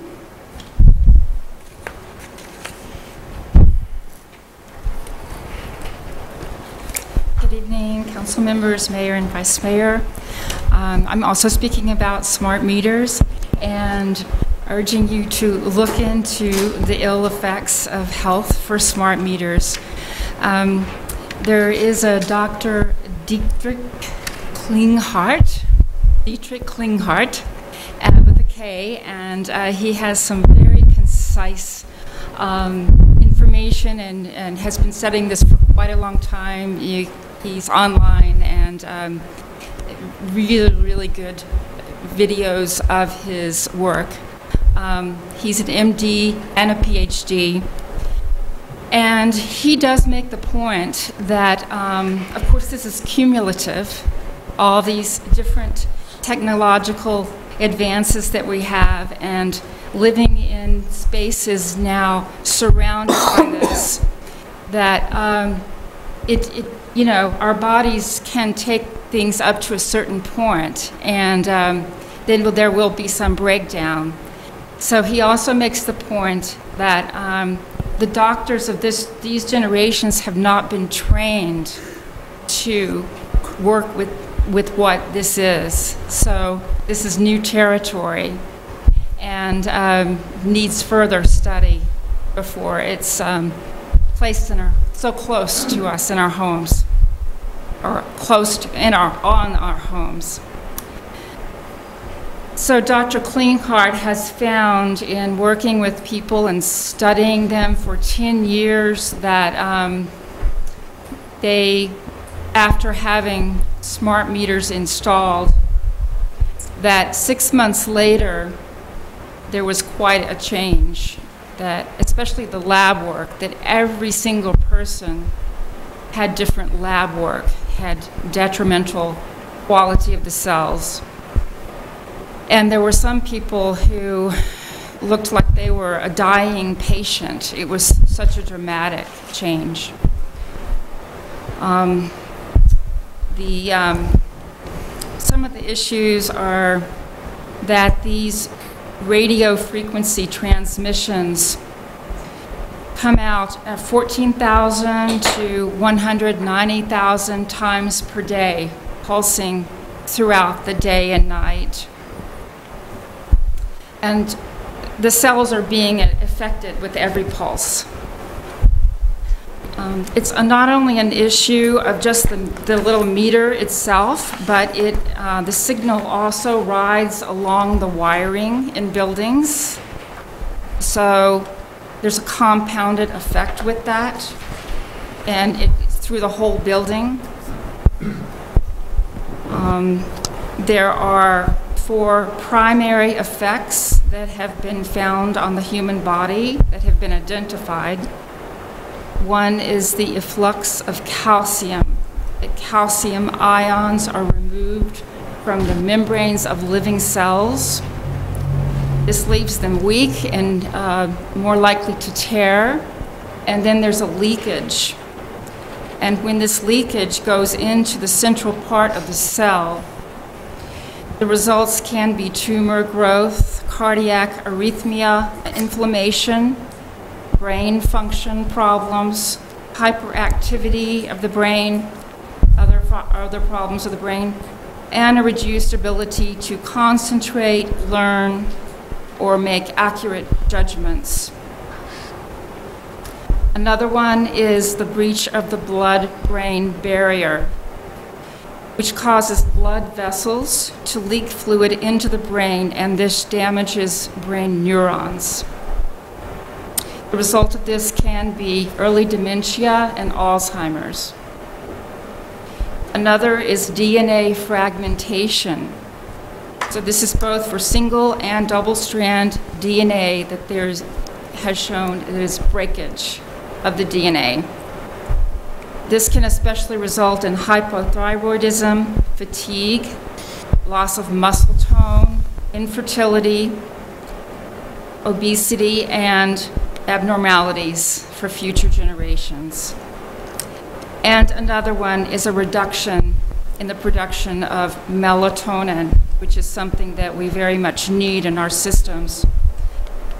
And this reduction can result in cancer, neurological issues, cardiac and reproductive damage, and other effects, and illness, even illness and death.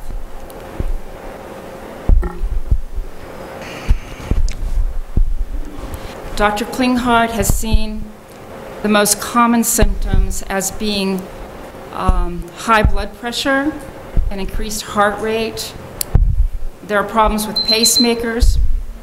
Okay, if you could wrap it up. We have Yes. a 4-page agenda tonight.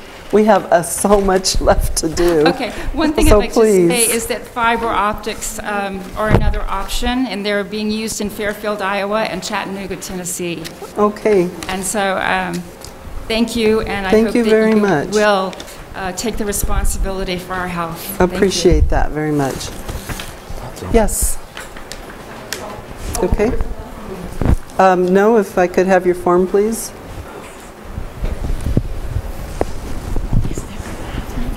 Hi, my name is Rebecca Drake. Hi, good evening, Council. Hello. I'm going to be very brief. I just wanted to be sure that I'm a member on 12th Street, a resident on 12th Street, and I just wanted to bring it to all your attention, if you didn't know or not, that some parts of the road are elevated high that are really impacting a few. The road is going to be elevated somewhere between 3.5 to 6 feet in a few of the low areas that are really severely impacting some of the properties. And the first time the residents that these things are impacting knew about it was when we got our mailings in June asking for us to sign for easements.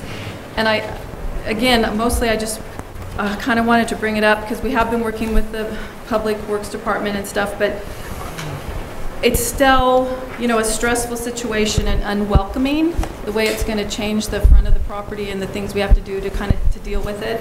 And talking to everybody that we've talked to, I kind of started maybe getting the impression that maybe not everyone on the council knew. I mean, because when we went to the meetings on 6th Street, about 12th Street, and we saw the pretty diagrams for the streets, they weren't elevations, they were just one-dimension diagrams, and we are for an improved 12th Street, but not, I had no idea the road would be raised 4 feet in front of my house. And like I said, we are trying to see what we can, try to live with it, I guess, swallow it, but it's still not a very positive thing for us anyway. And so I also wanted to bring up the point that it's always talked and mentioned when we discuss this, that the residents on 12th Street voted for this, and the first half of 12th Street, which is pretty flat, there's about 35 houses or lots, and if you have 2 voters in each house, that could be 70 votes. On our end of 12th Street, where it's greatly impacting the properties, there's eight properties, 10 counting AutoZone and Wells Fargo. So I mean, that's about, maybe 70 votes to, 15 or 16, who's to say who voted on what? I didn't vote for the 2 sidewalks on both sides, but I don't know where this could go from here, but I just wanted you guys to know if the other people, if you really knew the details of the plan, and that like one resident who's not here, it's being raised like 6 feet, and he, it's greatly taking away from the use of his land. So anyway, that's all. Thank you. Thank you. We appreciate your comments.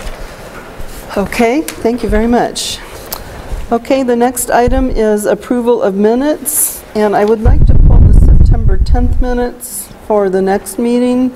We got the draft version rather than the final. So I would entertain a motion. I'll move to approve the, I'm sorry, you wanted to pull the September 10th? Right. So I'll move to approve the work session of, wait, the work session of September 10 is okay? Or the special It's meeting? not. So we're pulling September 10th. Entirely. Oh, wait, that was the special meeting. Okay, so then. The special work session. So then I'll move to approve the work session of September 10. I know what's going on. The special. Okay, what are your comments? I know which one you want to pull. And it's the work session. Okay, so the special meeting of September 10 is okay? Okay, so then I'll move to approve the special meeting of September 10 and the special work session of September 26 and the regular meeting of October 1, 2013. Second.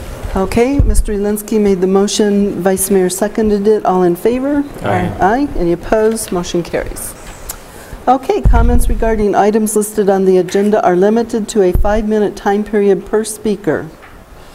Item number 10 is unfinished business. Item number 1 is ordinance number 601, amending the city's zoning ordinance by amending sections 405B, definitions, and 405E2, flashing signs, and adding a new section 405E16, electronic message display signs, and this would be the second and final reading.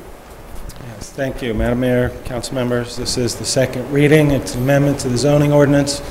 It adds a new section allowing electronic signs that are part of commercial and developments, part of something you might also see on schools and churches, that type of use. Council's heard this and considered this item a couple times before, and the Planning and Zoning Commission worked on it a number of times. Yes, we've studied this for, gosh, a couple of years, I think, and also have had detailed discussions in past meetings. So, any comments from the public on this ordinance number 601? Mr. Pratt? I move to approve ordinance number 601. Second. Okay, Mr. Pratt made the motion, Mr. Elinsky seconded it. All in favor? Aye. Aye. Any opposed? Motion carries. Thanks, Charlie. Item number 2 is renewal of the Excuse me. Deputy Clerk, please read ordinance number 601 by title only. Ordinance number 601, an ordinance of the Mayor and City Council of the City of Cottonwood, Yavapai County, Arizona, amending the city's zoning ordinance by amending sections 405B, definitions, and 405E2, flashing signs, and adding a new section 405E16, electronic message display signs. Thank you. Okay. Item number 2 under unfinished business is renewal of the contract with Waste Management for solid waste hauling services for the Cottonwood Transfer Station. Mr. Scott. Madam Mayor, members of the council, you may remember at the September 3rd meeting, we brought an item to you. The city had gone out for the bid for waste hauling services at our transfer station located on Mingus Avenue. At that time, Waste Management had taken some exceptions to the bid, and council directed staff to try to work with them to come up with a solution. Our city attorney sat down with went into discussions with their city attorney and was able to come up with some solutions. They took exception to 3 main items, and Steve, correct me if I'm wrong on any of these. One of them was they only wanted to indemnify the city for acts of negligence by Waste Management, and I think we agreed with that. We worked with them on that. Waste Management was originally asking that they could adjust the price regardless. We obviously did not accept that. So what was agreed to was if something comes up, say a new environmental tax that they think they need to raise the price, they can bring that to the city. The city can then discuss it with them. If it's mutually agreed by both parties, we possibly can adjust the price. If it's not mutually agreed, we'd go back to the existing price, or we cancel the contract and go back out to bid. And that's where we left that discussion item. The third major item was, correct me if I'm wrong, Steve, again, but basically if they stop paying services, the way the other contract was written, we may be construed to possibly continue paying them. That's been adjusted to where, no, if they don't provide the service, obviously we don't have to pay them. So that being said, now that we've come to an agreement, Waste Management was the low bidder. Actually, they were the only bidder on this advertisement. With that being said, council would like to recommend, staff would like to recommend to council awarding this bid to Waste Management. Council, any questions or discussion on this item? Any questions or comments from the public? You have Mr. Black from Waste Management here this evening. Okay. He may be here for a different issue, but... Mr. Black, did you wish to speak on this particular item? Mayor and Council, just briefly, thank you for the opportunity for our attorney to work with Mr. Horton to get this resolved, and hopefully if it's approved, we'll be continuing to provide the service and look forward to providing great service to you in the future. Thank you. Thank you. Any questions by council members or comments? If not, I would entertain a motion. Vice Mayor? If the council desires to, oh, here we go, suggested motion. I move to renew the contract with Waste Management Incorporated for solid waste hauling services. Second. Okay, the Vice Mayor made the motion. Councilmember Garrison seconded it. All in favor? Aye. Any opposed? Motion carries. I've been talking trash for a long time, haven't Talking trash, yeah. All right, item number 3 is award of contract for city recycling services. Mr. Scott. Madam Mayor, you may also remember at that September 3rd meeting, we were discussing recycling, and staff had put out a RFP, request for proposals. 4 different companies had responded. We had interviewed them.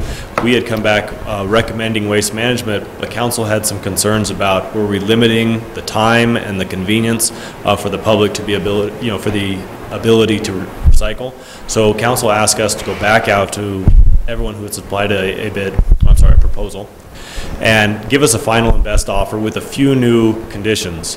Those conditions were, how would your proposal be changed if the site was moved to the 6th Street location where it currently is today? That was one condition. The second was, whether or not your company would be willing to and able to provide recycling services along with everything else. And the third, I apologize. We had considered completely changing how we operate trash, recycling, everything. So we asked them to reduce the amount of time. Originally this was a 2-year contract. Now we bumped it back to 6 months, and we said, will that at all change your proposal, given the possibility of a shorter time period? So we asked all the companies to give us a final and best offer addressing those 3 questions. 2 companies did provide a final and best offer. Patriot out of Dewey and Waste Management provided a final and best offer. Staff would like to recommend Waste Management, and we can go through their 3, how they addressed each one of those questions. The first, as far as moving it to the 6th Street site, Waste Management, and I'll ask Mr. Black to clarify this if I misspeak on anything. They said although they prefer the more secure site at 1500 Mingus Avenue, they would move it to the 6th Street site given a few conditions. The city would be responsible for security. The city would also be responsible for any illegally dumped items there now that we're not providing that security. So that was their only issue with moving it to the 6th Street site. The second, whether or not Waste Management would be willing to provide electronics recycling. Waste Management said they are willing to provide electronics recycling. However, they have a few concerns about just placing a bin out on 6th Street. Their largest concern is private information. A lot of computers and other electronic devices have private information that you don't necessarily want the public to have access to. So what their recommendation was, if council chooses to accept electronics recycling on a full-time basis rather than on a yearly basis, which is what we've been doing in the past, was once or twice a year having electronics recycling. If we choose to, Waste Management's recommendation was to keep that portion at the solid waste transfer station where items can be secured. Waste Management did offer a rebate on quite a few electronic devices, with the exception of the old large screen TVs. Those are very expensive, and they would charge us $6 a piece if that is the direction we choose to go. That being said, and I'm sure council's going to want to discuss this, if we choose to go that direction, we may want to look at installing fees and redoing the fees at the transfer station to, again, just pass that fee on to the user. But that may be a different debate, but something to keep in mind as we talk about this tonight. I had a question about that. Have we thought about whether we would charge in-city and out-of-city rates? Because I assume everybody in the Upper Verde Valley will probably use the service. Is that correct? Most likely so, and right now our transfer station does charge in-city and out-of-city rates. We don't have a very sophisticated system. We basically judge by the driver's license, and then we have a map and we ask them to point where they're at. We don't have a very sophisticated system up there to do that, but we do charge in-city and out-of-city rates. Okay. Any other comments or questions on this item? So okay, go ahead, Mr. I was going to, it looks like our concerns were answered, and I understand totally having the electronic recycling at a secured site. That's a good idea. And it's very exciting to think about having that service. So we really won't need the big cleanups anymore. I mean, they can just drop it off anytime, which is more convenient for the public anyway. One, is that the direction council would like to go, is more on a regular basis than the yearly cleanups, or? Yeah. I would say we would pursue having it on a regular basis, but we may still require a yearly cleanup just in case. To call it to people's I don't want to completely attention. rule it out, I guess I would say. Okay. Yeah. With that motion, I would, we have plenty of other stuff to clean up besides computers, I think. So.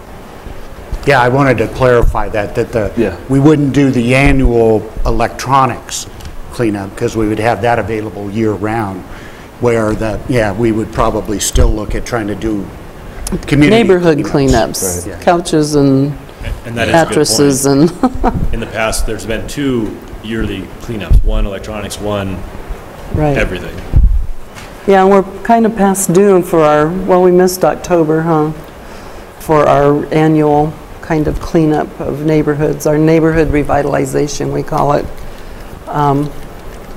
So I suppose we could talk about that, whether we want to do a spring or... I think we did one in the spring this year, didn't we? I think it's been since last October. Yeah, I don't know. I think we did. Did we do one in the spring? I think we did with the... Okay. The neighborhood cleanup? Oh, yeah, we did in February, we did the electronics cleanup, but I'm not sure we did a neighborhood revitalization cleanup. I could be wrong. I'd have to look up my records. We did 2 in 1 year. We did in April and in October, and that was last year in 2012, I think, because I graduated from the Flynn Foundation and actually missed the cleanup that October, so. Terrence? Are we ready for a motion? No. Are there any comments from the public? Yeah, I mean, there's a whole lot of questions in this. So I guess where I'd like to go start back with the idea of moving it from 6th Street up to their transfer station now, and I'm kind of in line with making that movement. There was discussion about just shutting out recycling services altogether.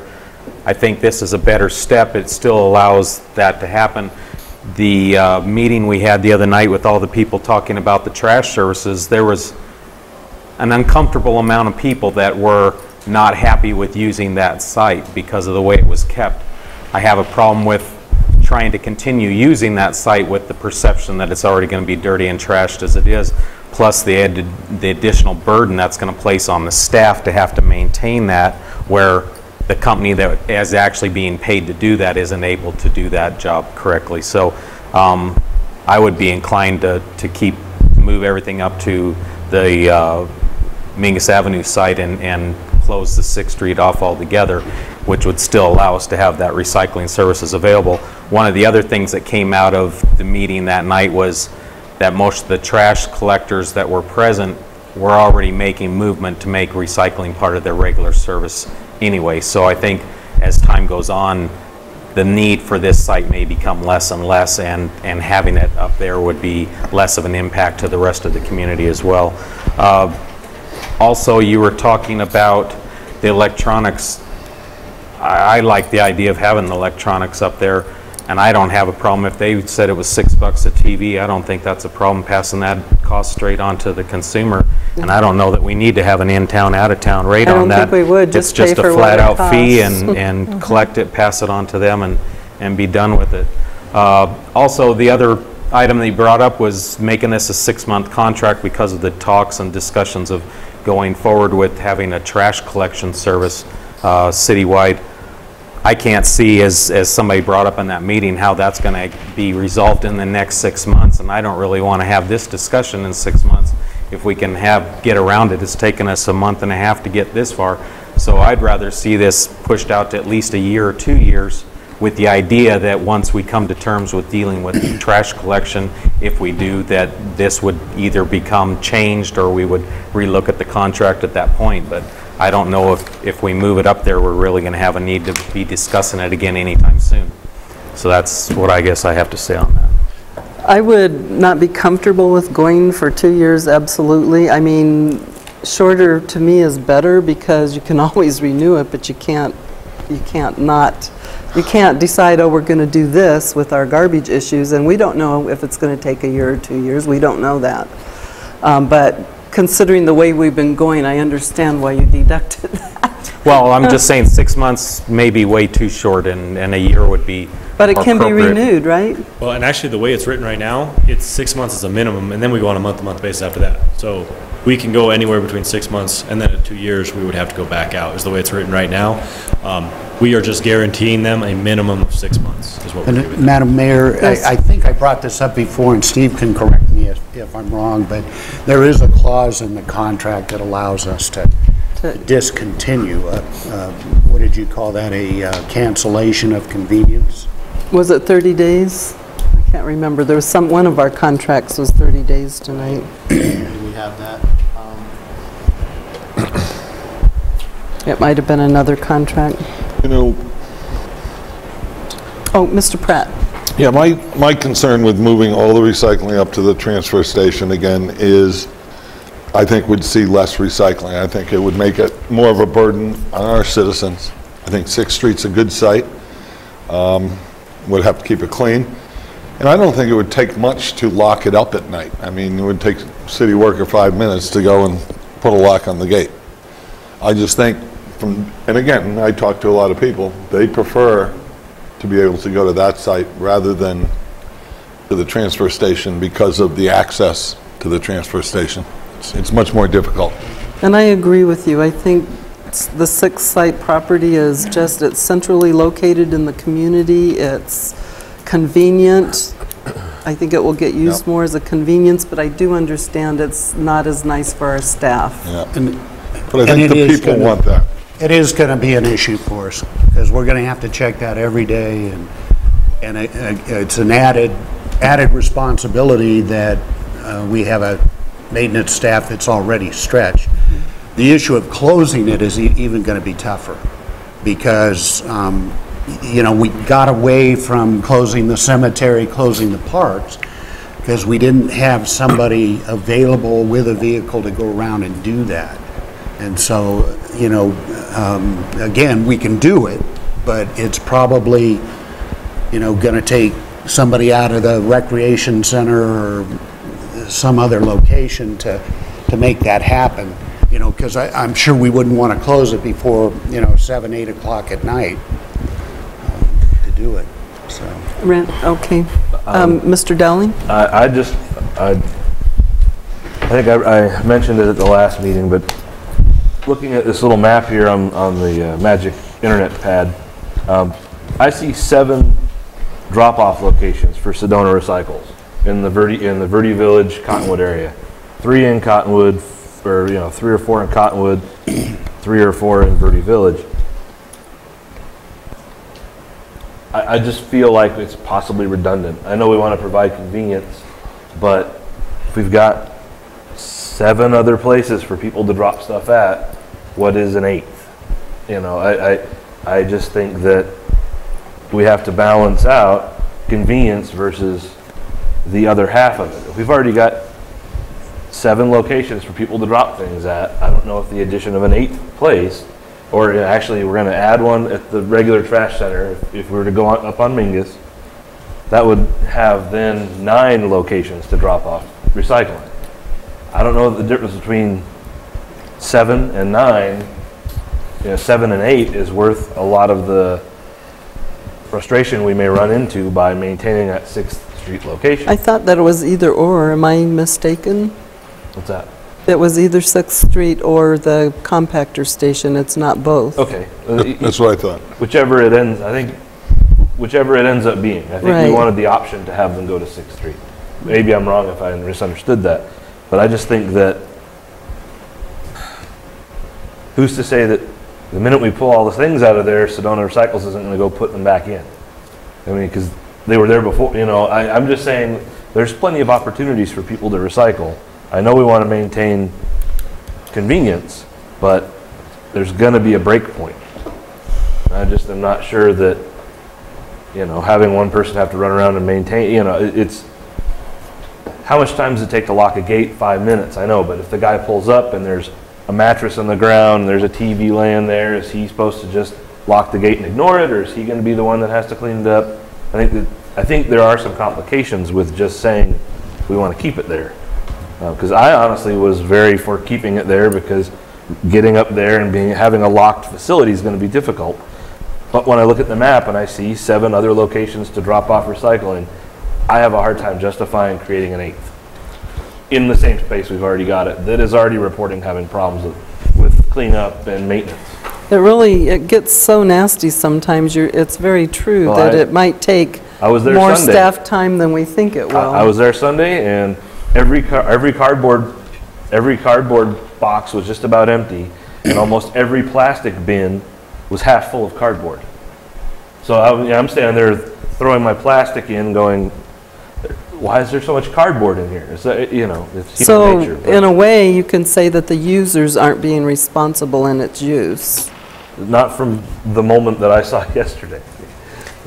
But I just would say that if we have 7 locations available, and we're going to have an 8th, but maintained at a different location, I just don't know that we have to keep the 6th Street location open if it's going to be a detriment to the city.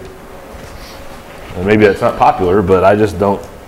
7 versus 8, I just don't. The numbers don't add up for me. Vice Mayor? I pretty much agree with Jesse. They're already up there dumping their trash. And if they're really interested in recycling, they can make it one trip. It's a one-stop, recycling and trash. And the 6th Street one, I take mine to alternate because I don't like the 6th Street one. It's, I'm afraid of nails and it's just dirty. So I take mine elsewhere anyway. But if they're dumping their trash or yard waste and stuff like that, they can take their recyclables at the same time. To me, it would almost be more convenient to take it to the compactor site. I mean, it is change, and change is not popular. So I can see that they're going to have some resistance for a time. But I wonder how many people that are dropping off their goods at Sedona's Recycles facilities think that it's a facility maintained by the city. I see, where is the line there? It's a recycling facility. It doesn't necessarily matter whose name is on it, it's still recycling. So I know we may have some blowback on people that are happy going to 6th Street, but I think because it is used, I mean, you have to admit, it's almost overused for the amount of bins that we have compared to, I mean, they're always overflowing, so, Mr. Pratt. I think one of the problems there was it wasn't picked up often enough. When I would go there, they would be full. And I think people know the other ones are Sedona Recyclings. They have pretty big signs there. Madam Mayor, just 2 points of clarification. We do have a 30-day opt-out clause. Okay, that's what I thought. Also, I think the confusion over the 2 sites is what we're recommending is that the electronic recycle should be up at the compactor sign behind a closed gate. And as far as the regular recycling, that's still an issue though, because we're going to have to either hire more staff or, I mean, I just can't, I mean, cleaning that up is going to take some time. Yeah, I'm concerned about it. I mean, if that's what the council desires, we would, certainly try and make it happen. I'm just concerned that we're going to get complaints unless we're on it just constantly. Okay, so I'll speak because I haven't spoken. Yes, Mr. Elinsky. I would agree with Randy. I think I used to be for this 6th Street location, but if we're going to be locking it up at night, then it's going to be as inaccessible during those hours as the compactor station would be, and having staff already up there to monitor everything makes sense. I understand the issue with recycling, having the recycling be in a secure location, and it just seems to make more sense. Certainly are plenty of other locations throughout town for folks to recycle, and I really see this as sort of a band-aid until we can really discuss moreover a citywide recycling trash hauling effort that makes better sense than continually juggling locations and giving out 6-month contracts. Also, I really think the contract, just in fairness to the vendor, should be for 1 year.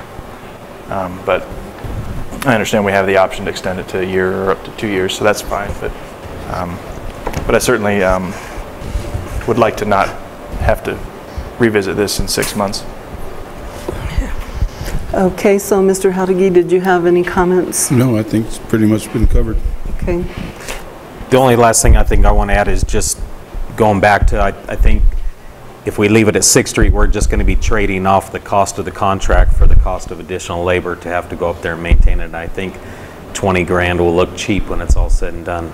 I think it's going to become a much bigger problem. It already is a bigger problem, and the bulk of the people that were here that night were very adamant about not using that facility, and those are Cottonwood residents, and they're not wanting to use that facility. And it always, going around looking at all the other sites that are available within the city limits, I was always kind of wondering why the rest of them are so clean, and that one is such a mess. And I know it's hit really hard, but I think maybe moving it up to a site where it's more readily managed and it can be kept track of, and people have a little more assistance in dealing with that would be the right move all the way around. So, okay, any comments from the public?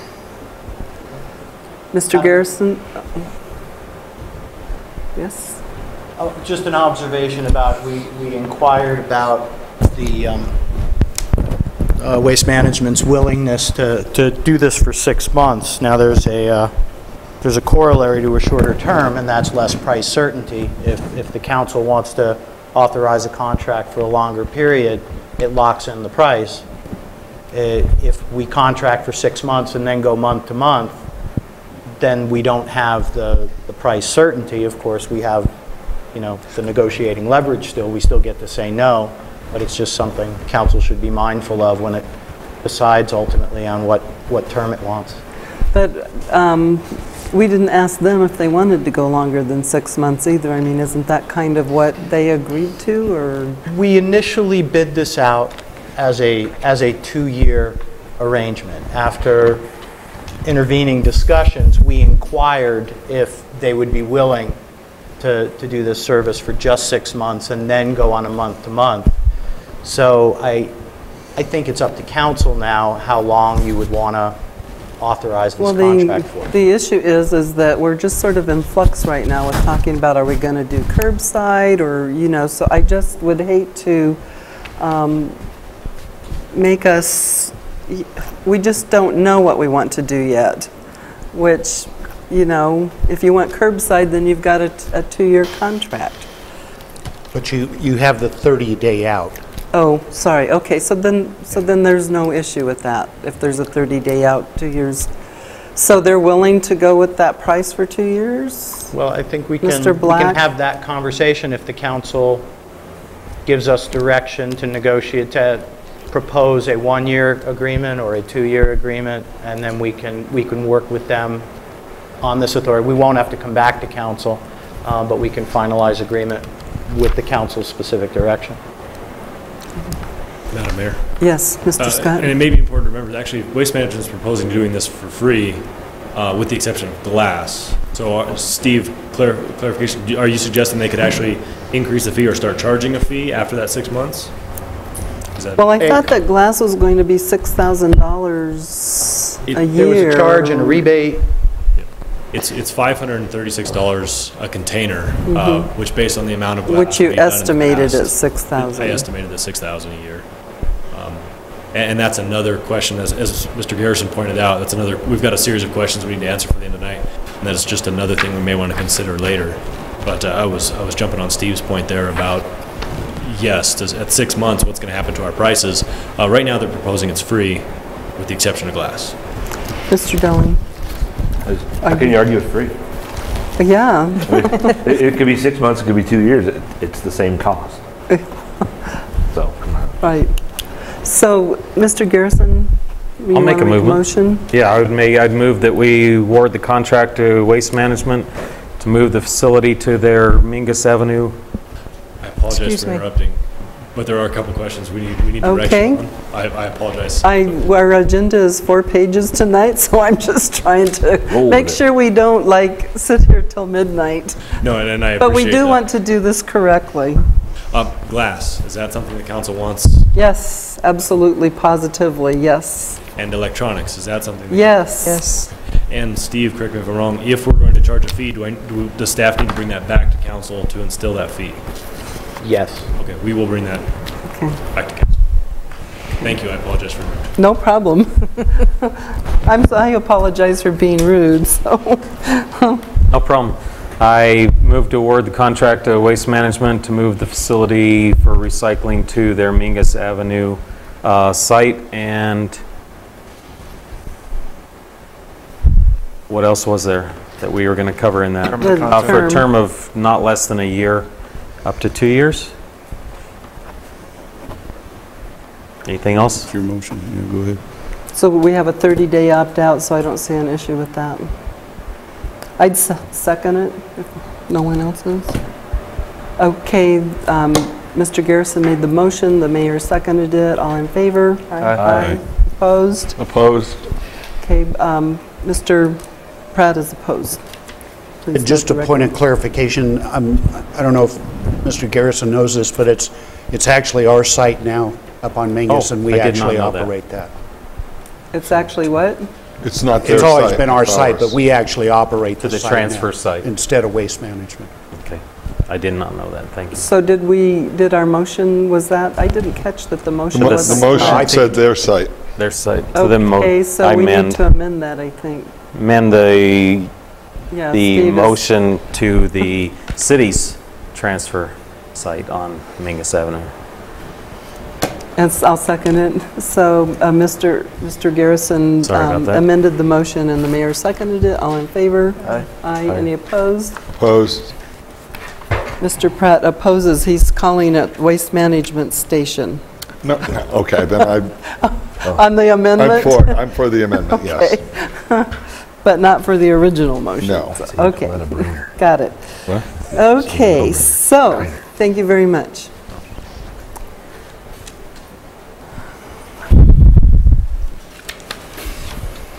Okay, so item number 11, consent agenda.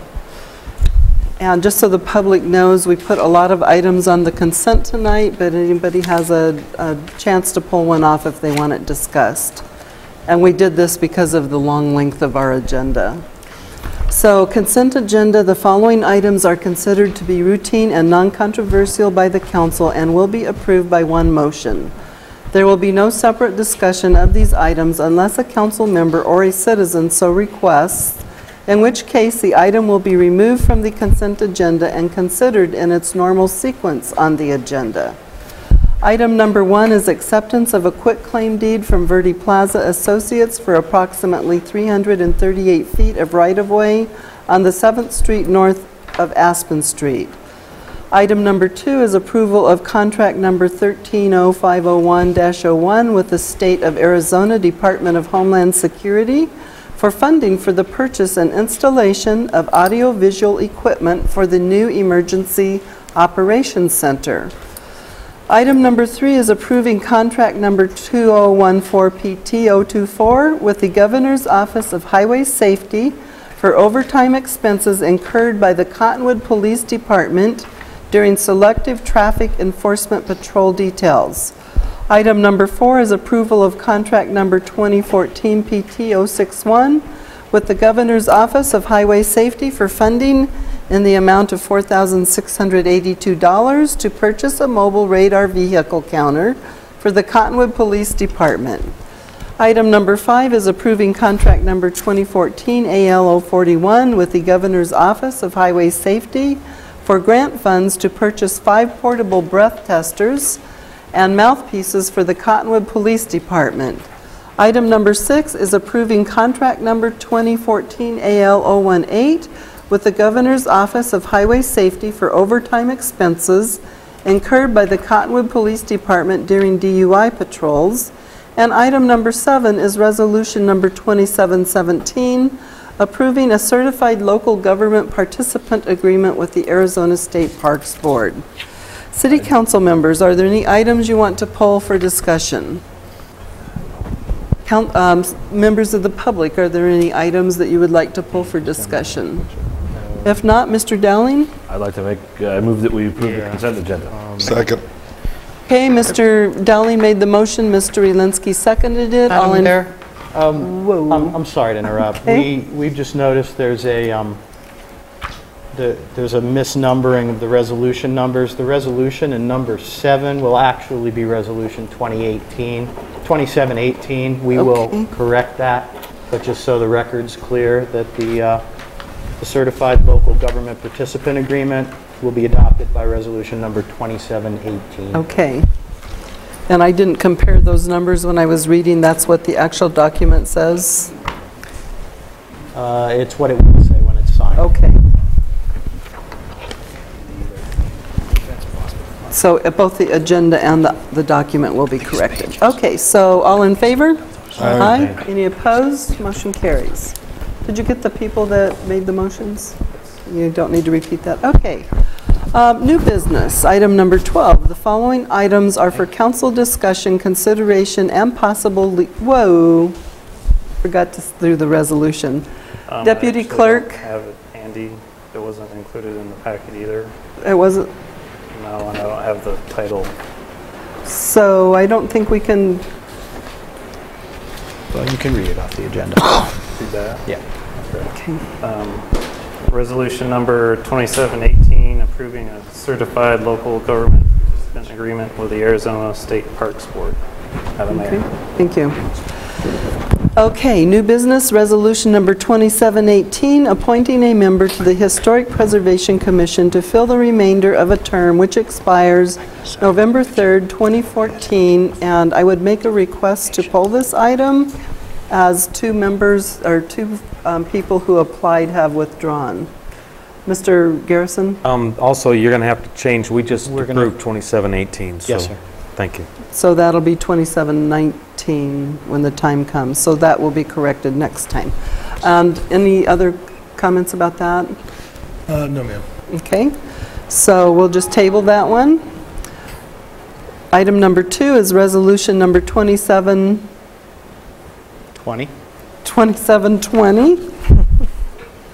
Amending the city's financial operation guide by deleting section 15, longevity compensation policy, and adding a new section 15, longevity compensation policy. Mr. Rodriguez. Yes, Mayor and Council. Okay. As you know, part of our budgetary discussions this year was continuing to finalize all the different aspects of our compensation study. And the last aspect we had was a longevity plan, which was discussed during the budget process. However, we wanted to get a little bit more information to council before we actually approve some sort of a policy. Wanted to go ahead and just highlight a couple of items with the agenda, with the policy, because we do have a current policy in place that was implemented in October of 2007. Subsequently, November of 2007, it was suspended because the economy just went in drink that fast. But want to go ahead and tell you that the new policy has changed a little bit. One of the biggest changes, of course, is that the old policy had upper limits of over $5,000, about $5,000. The current policy is capped at $1,250. One of the reasons that has changed quite a bit is because back in 2007, our employees had not had a compensation study since 1999, and we already knew that they weren't being compensated. So this was a way to try to kind of even the score and give them an opportunity to get a little bit closer to where they should be. Obviously, since then, we have had a compensation study that has been implemented, has been working nicely. So we're not looking at trying to, in a sense, overcompensate our employees, but we do want to go ahead and compensate them for the institutional knowledge, and also as a thank you for sticking with Cottonwood from year to year. Another thing on the new policy, it actually makes a couple of changes. One of them, of course, was the amount of hours that a public safety or firefighter has. The previous hours was 2912, I believe, and it's over 30 or over 3,000 hours is more accurate as to the amount of hours that they put in on an annual basis. Lastly, of course, is that we've changed. We no longer have a comp ratio study, which was not very well liked by employees. And we actually ended up getting rid of the comp ratio program when we instituted a new compensation study. The new program is considerably simpler and and we would like to go ahead and have council approve this one. The rates are in the policy that is attached to your council communication, showing all the different changes that are on there. We have the old policy, we have the new policy, and I know we've discussed this at length a week or so ago. Council has any questions from that particular meeting, and now I'd be more than happy to address them. I did have a question on D, let's see, number 2D, and it talks about years of continuous full-time service will be calculated as of June 30th. Time off payroll does not count toward years of service, and military service and unpaid leave is listed. And what did other communities do about military service? I mean, are we penalizing people because they're serving our country? Their policies are all over the board, Mayor. You know, as I mentioned at our work session, it's very difficult to try to go ahead and try have some sort of a standard out there. Some do compensate, others do not compensate, others don't have a policy at all. So in the way we view it as we're looking at the tenure that they have with the city of Cottonwood, we're looking at the institutional knowledge that they have for the city of Cottonwood. So any type of unpaid services to the city, be it military or otherwise, they're basically not adding any more to their institutional knowledge. So we're paying for institutional knowledge that they have past 5-year point. And Madam Mayor, to that point, I actually looked, there is federal law on anti-discrimination against folks that are serving in the military. It's called USERRA, the Uniformed Services Employment and Reemployment Rights Act. As long as you treat folks who are or were in the military the same as all your other employees and don't penalize them for any service, you're not running afoul of federal law. That doesn't answer your policy question, but it's something that did come up. So if someone goes into the military, we're holding their job, is that correct? Yes. So I want to hear from the council, how do you feel about that? I would like to eliminate that part of it. I would think about the military service and having two brothers who served and being associated with it. I would like them to get credit for that time. I really would. I would too. That's where my heart is. Mine too. I can see things from Rui's perspective. I understand that what we're essentially paying them for is their years of service in the institution and that knowledge that goes along with that. But I could go both ways on this. I'm really not even the one to be talking about this, but just because it's always so foreign to me, these being self-employed, you know. Right. But I could go either way on this. Mr. Pratt? Yeah, I like the resolution with the elimination of that reference to the military service. Okay, any comments from the public? If not, I would entertain any more questions, comments, or a motion. I move to approve resolution number 2720, amending section 2D to eliminate the phrase military service. Second.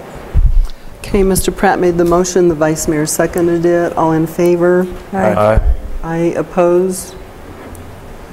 Motion carries. Thank you, Mayor and Council. Thank you. Okay, purchase and cancellation. Oh, excuse me, is that a resolution? Excuse me, we're back to that. Resolution number 2720. By title only, please, Deputy Clerk. Resolution number 2720, a resolution of the Mayor and City Council of the City of Cottonwood, Arizona, amending the city's financial operation guide by deleting the current section XV longevity compensation policy and adding a new section XV longevity compensation policy. Madam Mayor. Thank you very much. Okay. Item number 3, purchase and cancellation of lease agreements for arsenic remediation equipment. Thank you, Madam Mayor.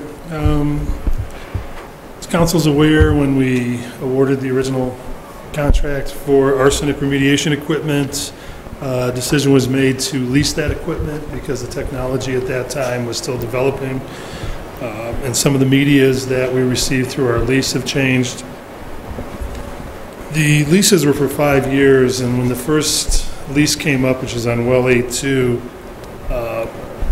Envirogen, which is the successor to Basin, inquired whether we wanted to purchase that particular unit. There were prices established in the lease agreement that after 5 years, this is the purchase price. That morphed into a discussion of maybe we should buy them all now. We presented these concepts to council in exec session. Council directed us to move forward. The real benefit to the city and its ratepayers of purchasing all these systems now is we will save in excess of $590,000 in lease payments that we're contractually bound to pay per the leases.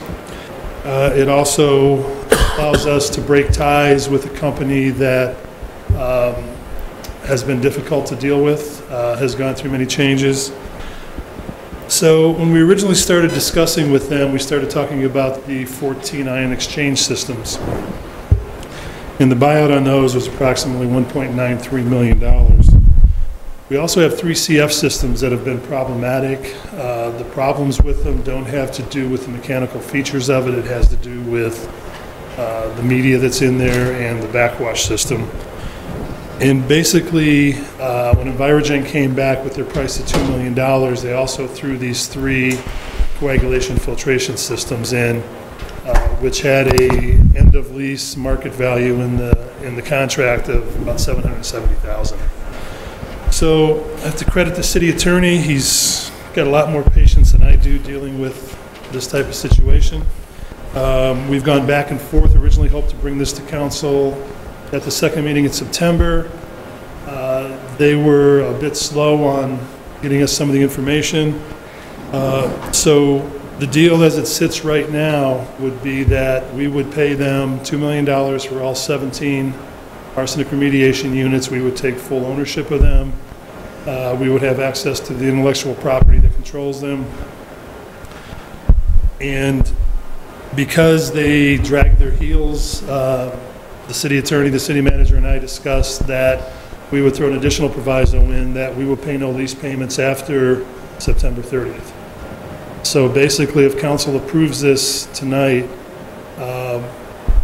we pay them the $2 million and we are done with them, and we save about another $17,000 in lease payments that would be due if we use tonight as the end date for the leases. Mr. Pratt?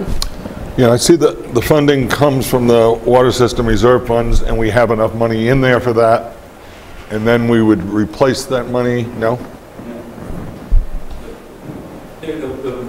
It says it would initially come from the water system reserve funds. It will come funds. from our capital reserves. Currently, the water system does not have the resources to do that. It will come out of our capital reserve fund. Okay. And then we would replenish those funds with proceeds from the next resolution if it passes. Yes. Mr. Garrison, do you have any questions or comments on that? Any other council members? Are there any members of the public that would like to comment on this item? Mr. Pratt?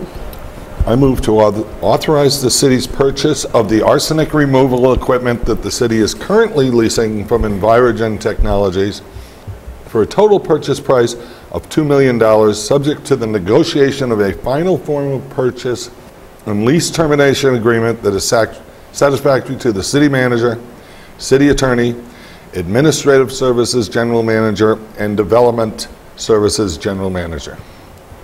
Second. Mr. Pratt made the motion, the vice mayor seconded it. All in favor? Aye. Aye. Any opposed? Motion carries. And again, I apologize to Mr. Pratt. As you probably figured out, it was the city attorney that wrote that lengthy motion. I like reading attorney speak. Thank you. Okay. So that's not a resolution, so that finalizes that. So moving on to item 4, resolution numbers 2721, declaring for purposes of Section 1.150-2 of the Federal Treasury Regulations, official intent to be reimbursed in connection with certain capital expenditures relating to the purchase of the water utilities arsenic removal systems. Mayor and Council, besides one of the reasons that we're having issues, besides the issues of having problems with Envirogen and being a little bit uncooperative with the utility department, wanted to kind of expand on what Dan said. Besides the $590,000 worth of savings that we'll have on lease payments, the total savings for the water utility will be over $1 million over a 5-year period, even if we do go out and find the financing for this, which we intend to do. We'll be financing about $2 million to replenish the capital improvements fund, and I noticed that same utility error is on this one, but it will be coming out of capital improvements funds, not utility funds. Let's see, the total amount of this program, if we were to take it out through June 2016, which it was originally intended, would have been $3.2 million, or actually $3.3 million. And if we go out and get a 5-year term with the kind of interest rates that we have, we're anticipating to end up paying about 2.2. So we're looking at over $1 million worth of savings over the next 5-year period, just by assuming it now rather than waiting until then. Currently, we're paying approximately $36,000 a month for these facilities, and excuse me, we're paying $33,000 a month for the lease of these facilities, which our money will never get back. A lease term for 5 years at current interest rates would be approximately $36,000. So our capital, our actually lease payment would go up about $3,000 for the 5-year term, but we would actually be having current savings of over $1 million. Currently, we're putting together the RFP to get the financing on this. It is a little bit tricky. We do have some banking institutions that are very interested in it. However, because it is used equipment, they're having a bit of a problem with it. But we're working very, very diligently with Roger Biggs from our utility department to get some reasonable numbers to satisfy our banking institutions that will be making the proposals to us. And we are looking forward to a very successful bid from any financial institution that's willing to place a bid on it for us. So their security is enterprise funds, is that? I mean, they can fill, it would be a secure loan, I would think. The security, of course, is the arsenic systems themselves. But whenever they go out and they are looking at something that's foreign to them, it makes them a little bit jittery, especially something that is already in the ground, and in a sense it's used equipment. They want to make sure that what they're financing is actually something that has a value to it, and obviously it does have the value, and we don't plan on taking it. So we're not encumbering our enterprise funds. We're not encumbering any of our user fees in a sense for this. We're just going to go ahead and use it as an operational cost. We're just swapping an operational lease for a capital lease and adding about $3,000 a month. And Madam Mayor, what I'd add to that is really what the loan is being given on is the city's creditworthiness, as much or more so than, yes, it's recited in the loan agreement that there's security in the equipment, but a lender's going to look at the city's creditworthiness when they make the decision about offering terms to the city and what those terms are. And that is not our bond rating as much as whether we pay our bills. I think it's both. It's our bond rating. I mean, I think a lending institution would look at our rating. Even though it's gone down a couple of times? In talking to Grant Hamill, who's been doing our financing over the last few years, he's not really concerned with this one as much. We've talked to Wells Fargo, as a matter of fact, early last week about having some issues out there. Did mention to him that we had a bond rating decrease recently. They didn't seem too worried about it. A lot of it has to do is our ability to pay. And since we have not defaulted, even though we have had a downgrade, they're not too concerned with this, especially since it is an arsenic system that we have to have in place. And then secondly, as we just recently raised our rates to try to correct our problems. Again, Wells Fargo happens to be our financial institution, our financial banking institution currently, so they're trying to keep us as happy as possible, and that's a good thing. That is a good thing. Okay, council, any questions or comments about this?